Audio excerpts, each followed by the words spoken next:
बंदी छोड़ सतगुरु रामपाल जी परमेश्वर जी की जय हो। परम पिता परमात्मा सारी सृष्टि के रचनहार कुल मालिक असंख्य ब्रह्मांडों के स्वामी जगत गुरु तीनों लोकों में प्रवेश करके सबका धारण पोषण करने वाले राजाधीराज आत्माधार नाथों के नाथ देवों के देव महादेव सर्वेश्वर महेश्वर मृत्युंजय अजरो अमर आदि अनादि सनातनी प्रभु जगत पिता जगदीश्वर श्री श्री 1008 की उपाधि के वास्तविक अधिकारी अकाल मूरत सौद स्वरूपी राम वासुदेव सर्वगतम ब्रह्म परम पूज्य प्रथम पूज्य परम संत परम पुरुष परम धनी परम दयालु सत्य कबीर हक्का कबीर अल्लाहु कबीर अल्लाहु अकबर बाखबर अल्लाह ताला जगत के तारणहार जगत के मुक्तिदाता जगत के जगन्नाथ हारे के सहारे हिंदुओं के राम मुसलमानों के अल्लाह सिखों के वाहिगुरु ईसाइयों के मसीह दया के सागर दयानिधि करुणा के सागर करुणानिधि स्वयंभू परिभू संकट मोचन कष्ट हरण मंगल करण दुख भंजन अविगत कबीर निर्विकार निर्विषम परमात्मा अलय अलेख सतगुरु आदि अनादि सतगुरु असली मर्यादा पुरुषोत्तम असली राम असली कृष्ण असली घनश्याम असली मुरारी राजाओं के राजा महाराजाओं के महाराजा शहंशाहों के शहंशाह सम्राटों के सम्राट भगवानों के भगवान अल्लाहों के अल्लाह प्रभुओं के प्रभु मसीहाओं के मसीह सच्चे वाहिगुरु बाबाओं के बाबा पीरों के पीर सेठों के सेठ जगत सेठ सावलसा सेठ सर्वगुण संपन्न अनंत कोटि कलाओं के स्वामी अनंत कोटि ब्रह्मांडों के नायक योगियों में महायोगी ध्यानियों में महाध्यानी सिद्धों में परम सिद्ध ज्ञानियों में तत्वज्ञानी ब्रह्म ज्ञानी महाज्ञानी परम ज्ञानी सर्वश्रेष्ठ ज्ञानी विज्ञानी युवा कबीर समरथ कबीर असमवात अमित ओझा सच्चे रहनुमा करीम अल्लाह सुभान अल्लाह दुनिया के अंतिम पैगंबर 8 सितंबर 1951 से गांव धनाना जिला सोनीपत हरियाणा भारतवर्ष की पावन भूमि पे प्रकट रियल कल की भगवान श्री नारायण साकार हरि श्री बाबा साहेब नूर अनंत परमात्मा सच्चे दरवेश सच्चे बाखबर संत शिरोमणि सतगुरु रामपाल जी परमेश्वर जी के चरण कमल में साध संगति से जुड़े हुए देश विदेश से आप और हम सभी सत्सेवक भाई बहनों का अनंत कोटि दंडवत प्रणाम। सत्साई भाई और बहनों, बहुत बड़ी दया बहुत बड़ी मेहर पूज्य गुरुदेव भगवान की परमेश्वर रामपाल जी की, जिनके शुभ आशीर्वाद से विशेष आशीर्वाद से उन्हीं के पवित्र कर कमलों से लिखित पवित्र पुस्तक हिंदू साहिबान नहीं समझे गीता वेद पुराण, इस पुस्तक के ऊपर वीडियो बनाने की श्रृंखला जारी है। इसी श्रृंखला में आज हमारा ये 5वें नंबर का वीडियो है। भाई और बहनों, प्रत्येक वीडियो में हिंदू समाज से जुड़े भाई बहनों को बहुत ही अच्छी और गहरी गहरी शिक्षाएं मिल रही हैं। पिछले वीडियो में हमने इस पवित्र पुस्तक से पढ़ा कि हिंदू धर्म के पवित्र हिंदू सदग्रंथ भक्ति और भगवान के विषय में अध्यात्म के विषय में क्या कह रहे हैं और पवित्र हिंदू समाज उन शास्त्रों के विरुद्ध कैसी कैसी पाखंड मत वाली साधनाएं कर रहा है। आज के इस वीडियो में हम देखेंगे कि पवित्र हिंदू ग्रंथ क्या कह रहे हैं और हिंदू धर्म के जो धर्म गुरु हैं वो उन धर्मशास्त्रों के विपरीत कैसे कैसे उनका अनुवाद कर रहे हैं, कैसी कैसी पाखंड मत वाली आदि अधूरी मनमानी साधना समाज में परोस रहे हैं। तो भाई और बहनों, पूज्य गुरुदेव जी के आशीर्वाद से हम आगे बढ़ते हैं। पवित्र हिंदू धर्म गुरु नहीं समझे गीता निर्मल ज्ञान, यानी हिंदू धर्म के धर्म गुरु चाहे आचार्य हों शंकराचार्य हों चाहे आदि शंकराचार्य रहे हों, कोई भी हिंदू धर्म के सदग्रंथों को नहीं समझ पाया। पूज्य गुरुदेव भगवान हमें क्या बताना चाहते हैं, क्या समझाना चाहते हैं, ध्यान से देखिएगा। पेश है एक झलक गुरुओं के अनुवाद की, यानी हिंदू धर्म के धर्म गुरुओं ने जिस प्रकार से गीता जी के श्लोकों का अनुवाद किया है वो कितना सही है कितना गलत है, किस प्रकार से किया है। अन्य प्रमाण गीता अध्याय 10 श्लोक 3, कृपया पढ़ें फोटोकॉपी गीता अध्याय 10 श्लोक 3 की, जो गीता प्रेस गोरखपुर से प्रकाशित व मुद्रित है, जिसके अनुवादक श्री जय दयाल गोविंदका जी हैं। यानी भाइयों और बहनों, विशेषकर हिंदू समाज में गीता प्रेस गोरखपुर से प्रकाशित जितनी भी धार्मिक पुस्तकें हैं, पुराण हैं, गीता जी हैं, वेद हैं, हर हिंदू को मान्य है। और विशेषकर जय दयाल गोविंदका जी ने जिस गीता प्रेस गोरखपुर से प्रकाशित गीता जी का अनुवाद किया है, वो तो निसंदेह समस्त हिंदू समाज को मान्य है। तो देखिएगा किस प्रकार से गीता के अनुवादकों ने गीता के श्लोकों का उल्टा अर्थ किया है। ये श्लोक आपकी आंखों के सामने है।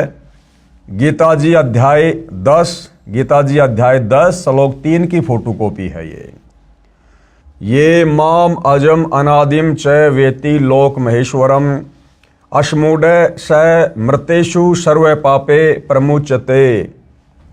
इधर संस्कृत है और इधर अनुवादकों ने हिंदी में अनुवाद किया है। जो मुझको अजन्मा अर्थात वास्तव में जन्म रहित अनादि और लोकों का महान ईश्वर तत्व से जानता है, वह मनुष्यों में भगवान पुरुष, ज्ञानवान पुरुष संपूर्ण पापों से मुक्त हो जाता है।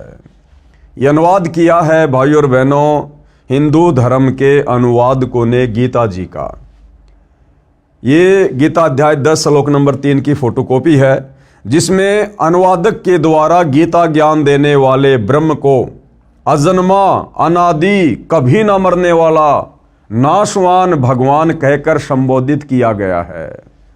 जबकि इसी अनुवादक ने जय दयाल गोविंदका ने जस्ट एक श्लोक पीछे, यानी ये जो फोटोकॉपी है जिसमें गीता ज्ञान देने वाले ब्रह्म को अजन्मा, जन्म रहित, अनादि और सभी लोगों का महान ईश्वर कहकर व्याख्या की गई है, इसी जय दयाल गोविंदका ने गीता जी अध्याय 10 श्लोक नंबर 2 में खुद अपने कर कमल से अनुवाद किया है कि गीता ज्ञान देने वाला नाशवान भगवान है। गीता ज्ञान देने वाले की जन्म और मृत्यु होती है। वो खुद स्वीकार कर रहा है कि अर्जुन, मेरे और तेरे बहुत से जन्म हो चुके हैं, तू नहीं जानता, मैं जानता हूं। और मेरी उत्पत्ति को ये देवता लोग, ये ऋषिगण लोग नहीं जानते, क्योंकि ये सभी मेरे से उत्पन्न हैं। तो गीता अध्याय नंबर 10 के श्लोक नंबर 2 में तो जय दयाल गोविंदका जी ने, जिन्होंने गीता के श्लोकों का अनुवाद किया है, उन्होंने गीता ज्ञान देने वाले इस ब्रह्म को नाशवान साबित किया है। और जस्ट एक श्लोक आगे गीता अध्याय 10 श्लोक नंबर 3 आपकी आंखों के सामने है। उसी अनुवादक ने गीता ज्ञान देने वाले ब्रह्म को यहां पर अजन्मा, जिसका कभी जन्म नहीं होता, वास्तव में जन्म रहित, अनादि यानी जो सबसे पहले वाला है, और लोकों का महान ईश्वर इस प्रकार से संबोधित कर दिया। तो भाइयों और बहनों, इन गीता के ज्ञान देने वालों की बुद्धि काल में इस ब्रह्म ने स्लिप कर रखी है। तत्व ज्ञान के अभाव में ये लोग एक श्लोक पहले क्या लिख रहे हैं और अगले श्लोक में फिर बिल्कुल उल्टा अनुवाद कर रहे हैं, जिस कारण से पूरा हिंदू समाज बेचारा भ्रमित होकर बैठा है भक्ति और भगवान के नाम पर। ये श्लोक आपकी आंखों के सामने है। गीता ज्ञान देने वाले को, ब्रह्म को, ब्रह्मा विष्णु महेश के पिता को, दुर्गा के पति को यहां पर अजन्मा, वास्तव में जन्म रहित, अनादि और लोकों का महान ईश्वर जो इस प्रकार तत्व से जानता है, वह मनुष्यों में ज्ञानवान पुरुष संपूर्ण पापों से मुक्त हो जाता है। आगे देखिएगा, विशेष विवेचन अब पूज्य गुरुदेव भगवान बता रहे हैं कि भाई ध्यान दो, गीता अध्याय 10 श्लोक 3 का अनुवाद गलत किया है। जो अनुवाद अभी हमने पढ़ा है, पूज्य गुरुदेव भगवान कह रहे हैं कि गीता के श्लोकों का अनुवाद करने वालों ने इस श्लोक का अनुवाद गलत किया है, जिसमें लिखा है कि गीता ज्ञान देने वाले ने कहा, जो मुझको अजन्मा, अनादि और लोकों का महान ईश्वर तत्व से जानता है, वह मनुष्यों में ज्ञानवान पुरुष संपूर्ण पापों से मुक्त हो जाता है। अनुवाद समाप्त। महा आश्चर्य। अब क्या कह रहे हैं पूज्य गुरुदेव भगवान की पुण्यात्माओं, विचार करो। महा आश्चर्य कैसे? गीता अध्याय 10 श्लोक 2 में गीता ज्ञान दाता ने कहा है कि मेरी उत्पत्ति हुई है, गीता अध्याय 10 श्लोक 2 में तो खुद गीता का ज्ञान देने वाला भगवान ये ब्रह्म कह रहा है कि अर्जुन मेरी तो उत्पत्ति हुई है, यानी मेरा तो जन्म हुआ है, और जिसका जन्म होता है उसकी मृत्यु भी होती है।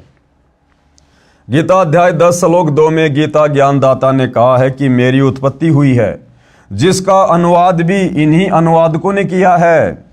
फिर श्लोक 3 में तुरंत ये कहे कि मैं अजन्मा हूं, यानी अध्याय 10 के श्लोक नंबर 2 में तो गीता ज्ञान देने वाला कह रहा है कि मेरी तो उत्पत्ति हुई है, मेरा तो जन्म हुआ है, मैं नाशवान हूं, और जस्ट अगले श्लोक में कहे कि मैं तो अजन्मा हूं, तो ये बात कैसे गले उतरेगी भाई। तो इन अनुवादकों ने भी जरा सा विचार नहीं किया भाई और बहनों, और जैसा इनकी बुद्धि ने काम किया उस हिसाब से गीता के श्लोकों को ना समझकर अपने बुद्धि स्तर से काल प्रेरणा से उनका अनुवाद करके समाज में पेश कर दिया, और भोले भाले समाज ने इस आधे अधूरे ज्ञान को स्वीकार भी कर लिया। ध्यान से पढ़िएगा, गीता अध्याय 10 श्लोक 2 में गीता ज्ञानदाता ने कहा है कि मेरी उत्पत्ति हुई है, जिसका अनुवाद भी इन्हीं अनुवादकों ने किया है। फिर श्लोक 3 में तुरंत ये कहे कि मैं अजन्मा हूं, तो ये मूर्खता कही जा सकती है। परंतु गीता ज्ञानदाता ऐसी गलती नहीं कर सकता। क्या कह रहे हैं गुरुदेव भगवान कि ये गलती गीता ज्ञानदाता की नहीं है, ये गलती अनुवादकों की है, जो गीता को अच्छे से समझ नहीं पाए और गीता के श्लोकों का गलत अनुवाद कर दिया। परंतु गीता ज्ञानदाता ऐसी गलती नहीं कर सकता। ये 21 ब्रह्मांडों का मालिक है। कौन? ये ब्रह्मा विष्णु महेश का पिता, दुर्गा का पति, ब्रह्म काल। परंतु ये नाशवान है। ये गलती अनुवादकों की है, जो अपनी बुद्धि से काम नहीं लेकर लोक वेद को ही आधार बनाकर अर्थ करते हैं। गीता अध्याय 10 श्लोक 3 का यथार्थ अनुवाद इस प्रकार है। अब पूज्य गुरुदेव भगवान सतगुरु रामपाल जी इस श्लोक का यथार्थ अनुवाद करके हमें समझा रहे हैं कि गीता ज्ञान देता काल ब्रह्म अध्याय 10 श्लोक 3 में क्या कहना चाहता है। जो माम यानी मुझको, जो मुझको, किसको? ये ब्रह्म कह रहा है, ये काल कह रहा है, गीता का ज्ञान देने वाला, जो मुझको और अजन्मा यानी वास्तव में जन्म रहित है, अनादिम, अनादिम यानी जिसकी आदि न हो, अर्थात जो सदा से है, लोक महेश्वरम, सब लोकों के महान ईश्वर यानी परम अक्षर ब्रह्म को जानता है, वह मनुष्यों में ज्ञानवान पुरुष संपूर्ण पापों से मुक्त हो जाता है। इस श्लोक का वास्तविक अर्थ तो ये है, गीता ज्ञानदाता कह रहा है कि जो इस गीता जी को पढ़कर मेरी स्थिति के बारे में जान लेता है कि मैं तो ब्रह्म हूं और ब्रह्मलोक में रहता हूं, मेरी साधना का ओम मंत्र है, मेरा जन्म होता है, मेरी मृत्यु होती है, मेरे ब्रह्मलोक में गए हुए प्राणी भी लौटकर वापस संसार में आते हैं, उनकी पूर्ण मुक्ति नहीं होती।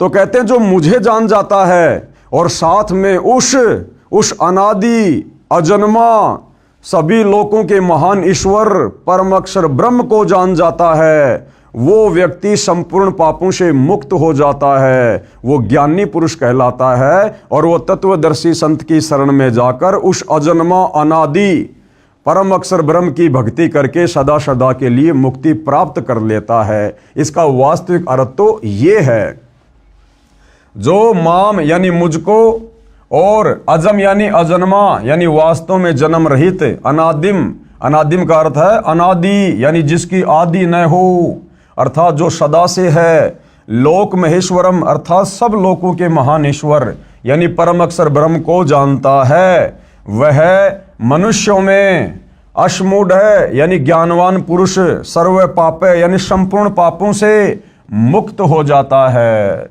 जिस प्रकार सतगुरु रामपाल जी परमेश्वर जी के पंथ में उनके अनुयायियों ने उनके द्वारा किए गए सत्संगों को सुनकर, उनके द्वारा लिखी पुस्तकों को पढ़कर जो गीता जी का अनुवाद किया गया है, जो वेदों के श्लोकों का अनुवाद किया गया है, उसको पढ़कर समझकर सतगुरु रामपाल जी के हम समस्त फॉलोवर ने, हमने गीता ज्ञान देने वाले इस ब्रह्म की, ब्रह्मा विष्णु महेश के पिता की, दुर्गा के पति की वास्तविक स्थिति को भी जान लिया है, पहचान लिया है कि ये ब्रह्म क्या है, कहाँ रहता है, ये जन्मता भी है, मरता भी है, इसकी भक्ति से मुक्ति नहीं है। और साथ में गुरुदेव ने हमें परम अक्षर ब्रह्म सत्य पुरुष कबीर देव की स्थिति से भी परिचित करवा दिया और उस शाश्वत स्थानम सतलोक के बारे में भी जानकारी दे दी। तो गीता ज्ञान देने वाला ब्रह्म अध्याय 10 श्लोक 3 में यही समझाना चाहता है कि अर्जुन, जो मेरी स्थिति से परिचित हो जाता है और जो उस अजन्मा अनादि परम अक्षर ब्रह्म की स्थिति से भली भांति परिचित हो जाता है, वो प्राणी फिर सत भक्ति करके समस्त पापों से मुक्त हो जाता है, अपनी मुक्ति का रास्ता बना लेता है। इसका वास्तविक अर्थ ये है, जबकि गीता जी के अनुवादकों ने यहाँ पर ब्रह्म को ही, गीता ज्ञान देने वाले नाशवान भगवान ब्रह्म को ही अजन्मा अनादि सभी लोगों का भगवान कहकर प्रस्तुत किया है, जो कि गलत है। अर्थात जो मुझको तथा अजन्मा को, अजन्मा कौन? जिसको कभी जन्म ही ना हुआ हो, जो स्वयंभू परमात्मा है, परम अक्षर ब्रह्म सत्य पुरुष कबीर देव, तथा अजन्मा को यानी परम अक्षर ब्रह्म को, जो वास्तव में जन्म रहित को, अनादि को यानी जो सदा से है, उस सब लोगों के महान ईश्वर यानी कुल के मालिक को तत्व से जानता है, वह मनुष्यों में ज्ञानवान पुरुष यानी तत्वदर्शी संत संपूर्ण पापों से मुक्त हो जाता है। आगे गुरुदेव कह रहे हैं ध्यान देने योग्य बातें। कौन सी बातें हैं जो ध्यान देने योग्य हैं? गीता का ज्ञान बोलने वाले ने इसी गीता अध्याय 10 श्लोक 2 में कहा है कि मेरी उत्पत्ति को यानी मेरे जन्म को, यानी जन्म को न देवता लोग जानते हैं न महर्षि जन ही जानते हैं, क्योंकि मैं सब प्रकार से देवताओं और महर्षियों का आदि कारण हूँ। यानी ये ब्रह्म कह रहा है कि मेरी उत्पत्ति को, मेरे जन्म को ये देवता लोग और ये महर्षि जन नहीं जानते, क्योंकि ये सब तो मेरे से उत्पन्न हुए हैं और बेटा कभी भी अपने बाप की उत्पत्ति नहीं बता सकता। भावार्थ है कि गीता ज्ञानदाता स्वयं स्वीकार करता है कि मेरी उत्पत्ति यानी जन्म हुआ है, परंतु जितने भी देवता हैं तथा महर्षि जन हैं वे मेरी उत्पत्ति को नहीं जानते, क्योंकि वे मेरे से उत्पन्न हुए हैं। पाठक जन विचार करें कि पिता की उत्पत्ति को बच्चे तो नहीं जानते, परंतु दादाजी तो जानता है। दादाजी कौन? ये परम अक्षर ब्रह्म सत्य पुरुष कबीर देव, जिसने सभी को उत्पन्न किया। उस दादाजी यानी ग्रैंडफादर ने इस गीता ज्ञानदाता काल ब्रह्म की उत्पत्ति बताई है, कबीर परमेश्वर जी ने। आप पढ़ेंगे इसी पुस्तक में अध्याय सृष्टि रचना में, आगे चल के हम इस पर भी विशेष तौर पर जो है ध्यान देंगे। मेरे यानी लेखक के, कौन? सतगुरु रामपाल जी के मेरे गीता अध्याय 10 श्लोक 3 के अनुवाद का समर्थन गीता अध्याय 10 श्लोक 2 के साथ साथ गीता अध्याय 2 श्लोक 12, गीता अध्याय 4 श्लोक 5 में भी है, जिनमें गीता ज्ञान बताने वाले ने कहा है कि हे अर्जुन, तेरे और मेरे बहुत जन्म हो चुके हैं, उन सबको तू नहीं जानता, मैं जानता हूँ। गीता अध्याय 4 श्लोक 5। आगे, हे अर्जुन, मैं, तू और ये राजा लोग पहले भी जन्मे थे, आगे भी जन्मेंगे। गीता अध्याय 2 श्लोक 12, अर्थात ये सारे के सारे जन्म और मृत्यु में हैं। कृपया देखिए इसी पुस्तक के पेज नंबर 25 पर फोटोकॉपी गीता अध्याय 10 श्लोक 2, गीता अध्याय 4 श्लोक 5, गीता अध्याय 2 श्लोक 12 की, जिनके अनुवादक श्री जयदयाल गोविंदका जी ही हैं तथा प्रकाशक व मुद्रक भी गीता प्रेस गोरखपुरी है, जो दास ने आपको पहले इसी पुस्तक में जब वीडियो बन रहे थे उसमें आपको दिखाया था। गीता अध्याय 4 का श्लोक 5 में गीता बोलने वाले ने स्पष्ट कहा है कि हे परंतप अर्जुन, मेरे और तेरे बहुत जन्म हो चुके हैं, उन सबको तू नहीं जानता, मैं जानता हूँ। अर्थात गीता ज्ञान देने वाला नाशवान है, इसके भी जन्म और मृत्यु होती है। विवेचन, उपरोक्त तीनों श्लोकों से स्पष्ट हो गया है कि गीता ज्ञानदाता आपका श्री कृष्ण उर्फ श्री विष्णु नाशवान है। यानी आम हिंदू समाज गीता का ज्ञान देने वाला श्री कृष्ण जी को मानता है, तो श्री कृष्ण जी कहो चाहे श्री विष्णु जी कहो, क्योंकि विष्णु जी के अवतार श्री कृष्ण जी थे। तो हिंदू समाज इस बात पर विचार करे कि आप जिस गीता ज्ञान देने वाले को भगवान मानकर, अविनाशी मानकर पूज रहे थे, ये पवित्र गीता साबित कर रही है कि गीता ज्ञान देने वाला भगवान ये ब्रह्म अविनाशी नहीं है, ये तो जन्म और मृत्यु में है। और जिसकी स्वयं की जन्म और मृत्यु होती है, भला उसकी भक्ति करके साधक कभी भी अपना जन्म और मृत्यु का दीर्घ रोग नष्ट नहीं करवा सकता है। आपका श्री कृष्ण और श्री विष्णु नाशवान है, उसकी जन्म मृत्यु होती है। अन्य प्रमाण देखो जो स्पष्ट करते हैं कि हिंदू धर्मगुरु नहीं समझे गीता का निर्मल ज्ञान। अविनाशी परमात्मा गीता बोलने वाले से अन्य है।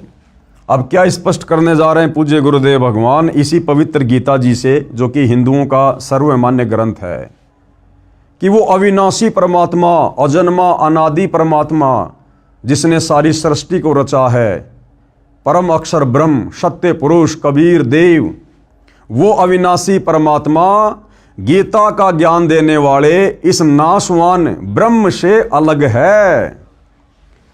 अविनाशी परमात्मा गीता बोलने वाले से अन्य है।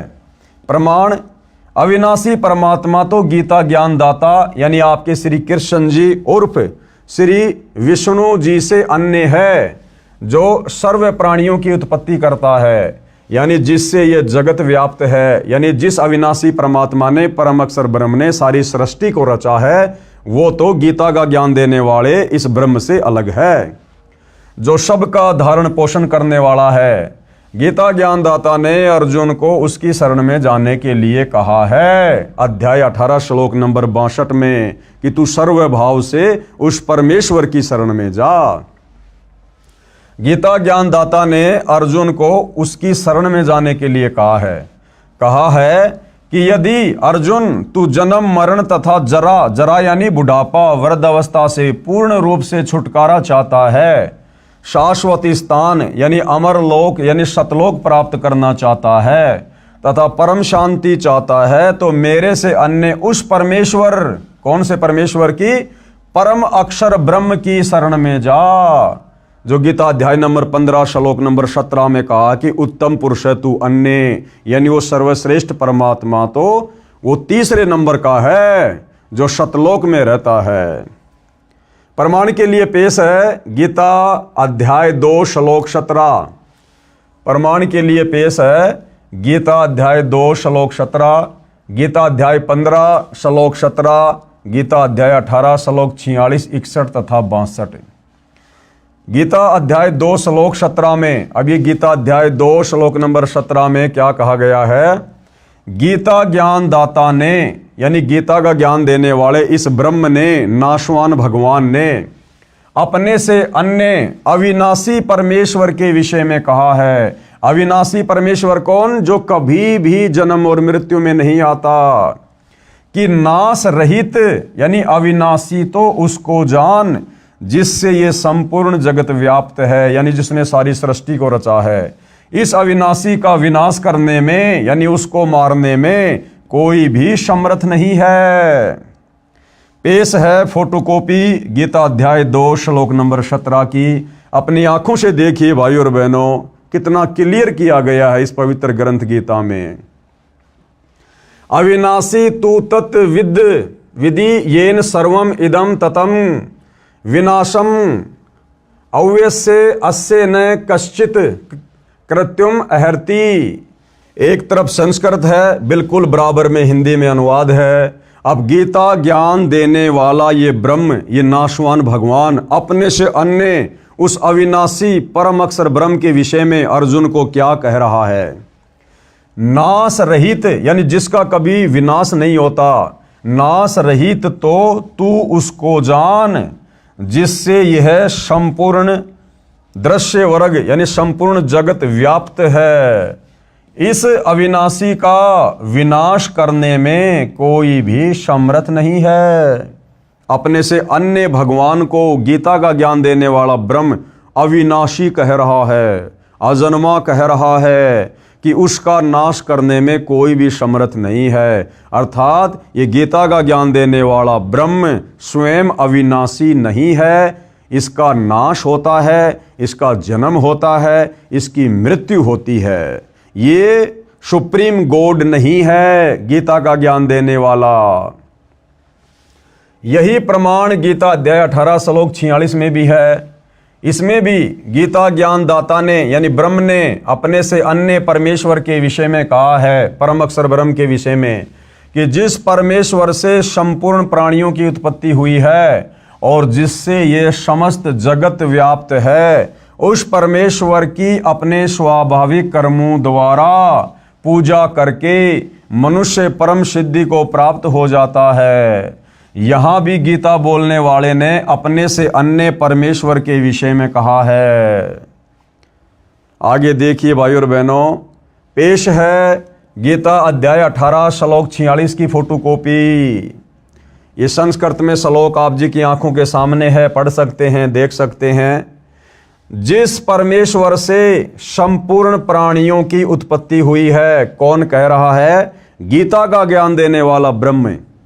ये काल ब्रह्म, ब्रह्मा विष्णु महेश का पिता, दुर्गा का पति, अर्जुन से साफ साफ कह रहा है अपने से अन्य उस परम अक्षर ब्रह्म की ओर, सर्वश्रेष्ठ परमात्मा की ओर संकेत करते हुए कि जिस परमेश्वर से संपूर्ण प्राणियों की उत्पत्ति हुई है और जिससे यह समस्त जगत व्याप्त है, उस परमेश्वर की अपने स्वाभाविक कर्मों द्वारा पूजा करके मनुष्य परम सिद्धि को प्राप्त हो जाता है। अब ये स्वाभाविक ये कर्म क्या है? जब हम सतगुरु रामपाल जी से उपदेश लेकर शास्त्र अनुकूल सत भक्ति ग्रहण करेंगे तो सतगुरु रामपाल जी परमेश्वर हमें जो भक्ति बताएंगे, उस भक्ति को हमने अपना कार्य करते करते, यानी जो किसान है अपनी किसानी कर रहा है, दुकानदार अपनी दुकानदारी कर रहा है, यानी कार्य करते करते हमने अपने गुरु के वचन और मर्यादाओं में रहकर उस भक्ति को सफल करना है, जिससे हमारी मुक्ति होगी। यही प्रमाण गीता अध्याय 15 श्लोक 17 में भी है। यानी गीता अध्याय 15 श्लोक नंबर 17 में भी गीता का ज्ञान देने वाला ये ब्रह्म क्या कह रहा है कि अविनाशी व सबका धारण पोषण करने वाला वह पुरुषोत्तम परमात्मा, तो पुरुषोत्तम यानी सभी पुरुषों में उत्तम, पुरुष यानी भगवान, और पुरुषोत्तम यानी सभी भगवानों में सर्वश्रेष्ठ भगवान, वह पुरुषोत्तम परमात्मा तो गीता ज्ञान देने वाले से अन्य ही बताया है। पेश है गीता अध्याय 15 श्लोक 17 की फोटोकॉपी। देखो भाई और बहनों, सौभाग्य है आपका, जो भी बात बोली जा रही है साथ में प्रमाण दिए जा रहे हैं ताकि किसी भी प्रकार की शंका भगत समाज को ना रहे। तो ये गीता अध्याय 15 श्लोक नंबर 17 की फोटोकॉपी है, जिसमें क्या कहा गया है? गीता ज्ञान देने वाला ब्रह्म, ब्रह्मा विष्णु महेश का पिता, दुर्गा का पति, ये ज्योति निरंजन क्या कह रहा है? उत्तम पुरुष है तू अन्य, यानी सर्वश्रेष्ठ परमात्मा तो अन्य ही है। परमात्मा इति उदारत है, जिसको वास्तव में परमात्मा कहा जा सकता है। ये लोकत्रयम अवश्य विभर्ति अवय ईश्वर। उत्तम पुरुष तो अन्य ही है, उत्तम यानी सर्वश्रेष्ठ, पुरुष यानी भगवान तो अन्य ही है। कौन कह रहा है? गीता का ज्ञान देने वाला, कि वो सर्वश्रेष्ठ भगवान उत्तम पुरुष तो मेरे से अन्य है, जो तीनों लोकों में प्रवेश करके और सबका धारण पोषण एवं अविनाशी परमेश्वर और परमात्मा इस प्रकार कहा गया है। क्लियर कर दिया गीता अध्याय 15 श्लोक नंबर 17 में गीता का ज्ञान देने वाले ब्रह्म ने कि अर्जुन, मैं सर्वश्रेष्ठ परमात्मा नहीं हूं, मैं अविनाशी परमात्मा नहीं हूं, मेरी तो जन्म और मृत्यु होती है, मेरी भक्ति से पूर्ण मुक्ति नहीं हो सकती है, मेरी भक्ति करने वाले प्राणी 84 लाख योनियों में जाकर कष्ट भोगने से नहीं बच सकते, मेरी भक्ति करने वाले साधक नरक भोगने से नहीं बच सकते। यदि तूने इन सभी दुखों से छुटकारा चाहिए, पूर्ण मुक्ति चाहिए, शाश्वत स्थानम सतलोक चाहिए, तो आपने मेरे से अन्य उस उत्तम पुरुष की भक्ति करनी पड़ेगी, परम अक्षर ब्रह्म की भक्ति करनी पड़ेगी, जिसकी जानकारी गीता अध्याय 4 श्लोक नंबर 34 में बताया कि तू तत्वदर्शी संत की खोज कर। तो भाई और बहनों, बड़े सौभाग्य से वो तत्वदर्शी संत वर्तमान में धरती पर सतगुरु रामपाल जी हैं, जिनके पास में संपूर्ण यथार्थ आध्यात्मिक ज्ञान है, पूर्ण मुक्ति का पूर्ण मार्ग है। गीता अध्याय 18 श्लोक 61 में भी, गीता अध्याय 18 श्लोक 61 में भी गीता ज्ञानदाता ने अपने से अन्य परमेश्वर के विषय में कहा है। 18वें अध्याय के 61वें श्लोक में भी गीता का ज्ञान देने वाले ब्रह्म ने, इस ज्योति निरंजन ने, काल ब्रह्म ने, दुर्गा के पति ने, ब्रह्मा विष्णु महेश के पिता ने अपने से अन्य उस सर्वश्रेष्ठ परमात्मा की ओर इशारा किया है। गीता अध्याय 18 श्लोक 61 में भी गीता ज्ञानदाता ने अपने से अन्य परमेश्वर के विषय में कहा है कि हे अर्जुन, शरीर रूप यंत्र में आरूढ़ हुए संपूर्ण प्राणियों को अंतर्यामी परमेश्वर अपनी माया यानी शक्ति से उनके कर्मों के अनुसार भ्रमण करवाता हुआ सब प्राणियों के हृदय में स्थित है। इसमें गीता ज्ञानदाता ने अपने से अन्य अंतर्यामी परमेश्वर का ज्ञान करवाया है, जो सबके हृदय रूपी गुफा में बैठा हुआ है और जिसकी शक्ति से सभी प्राणी चल रहे हैं और जो कर्मों के अनुसार सभी को फल देता है। अपने से अन्य परमेश्वर के विषय में जानकारी दे रहा है। पेश है फोटोकॉपी गीता अध्याय 18 श्लोक 61 की। ये श्लोक है भाइयों और बहनों आपकी आंखों के सामने। इसका अनुवाद पूज्य गुरुदेव भगवान ने यहां किया है। हे अर्जुन, शरीर रूप यंत्र में आरूढ़ हुए संपूर्ण प्राणियों को अंतर्यामी परमेश्वर अपनी माया से उनके कर्मों के अनुसार भ्रमण कराता हुआ सब प्राणियों के हृदय में स्थित है। ये अनुवाद सतगुरु रामपाल जी ने नहीं किया, ये अनुवाद गीता के अनुवादकों ने किया है, जय दयाल गोविंदका जी ने किया है। और ये अनुवाद स्पष्ट रूप से संकेत कर रहा है, यानी गीता का ज्ञान देने वाला भगवान अपने से अन्य किसी और अंतर्यामी परमेश्वर की तरफ संकेत कर रहा है कि जो सर्व प्राणियों को अपनी शक्ति से चलाता है और सभी प्राणियों को कर्मों के अनुसार फल देता है। तो भाइयों और बहनों, जब तक हम गीता ज्ञानदाता से अन्य उस उत्तम पुरुष की शरण में नहीं जाएंगे, उसकी सतभक्ति नहीं करेंगे, तत्वदर्शी संत से लेकर आप और हमारी मुक्ति कभी नहीं हो सकती। हम कभी भी जन्म और मरण के झंझट से बाहर नहीं निकल सकते। अब पेश है प्रमाण, जिसमें गीता ज्ञानदाता ने गीता अध्याय 18 के श्लोक 62 में भी अपने से अन्य परमेश्वर की शरण में जाने की राय दी है।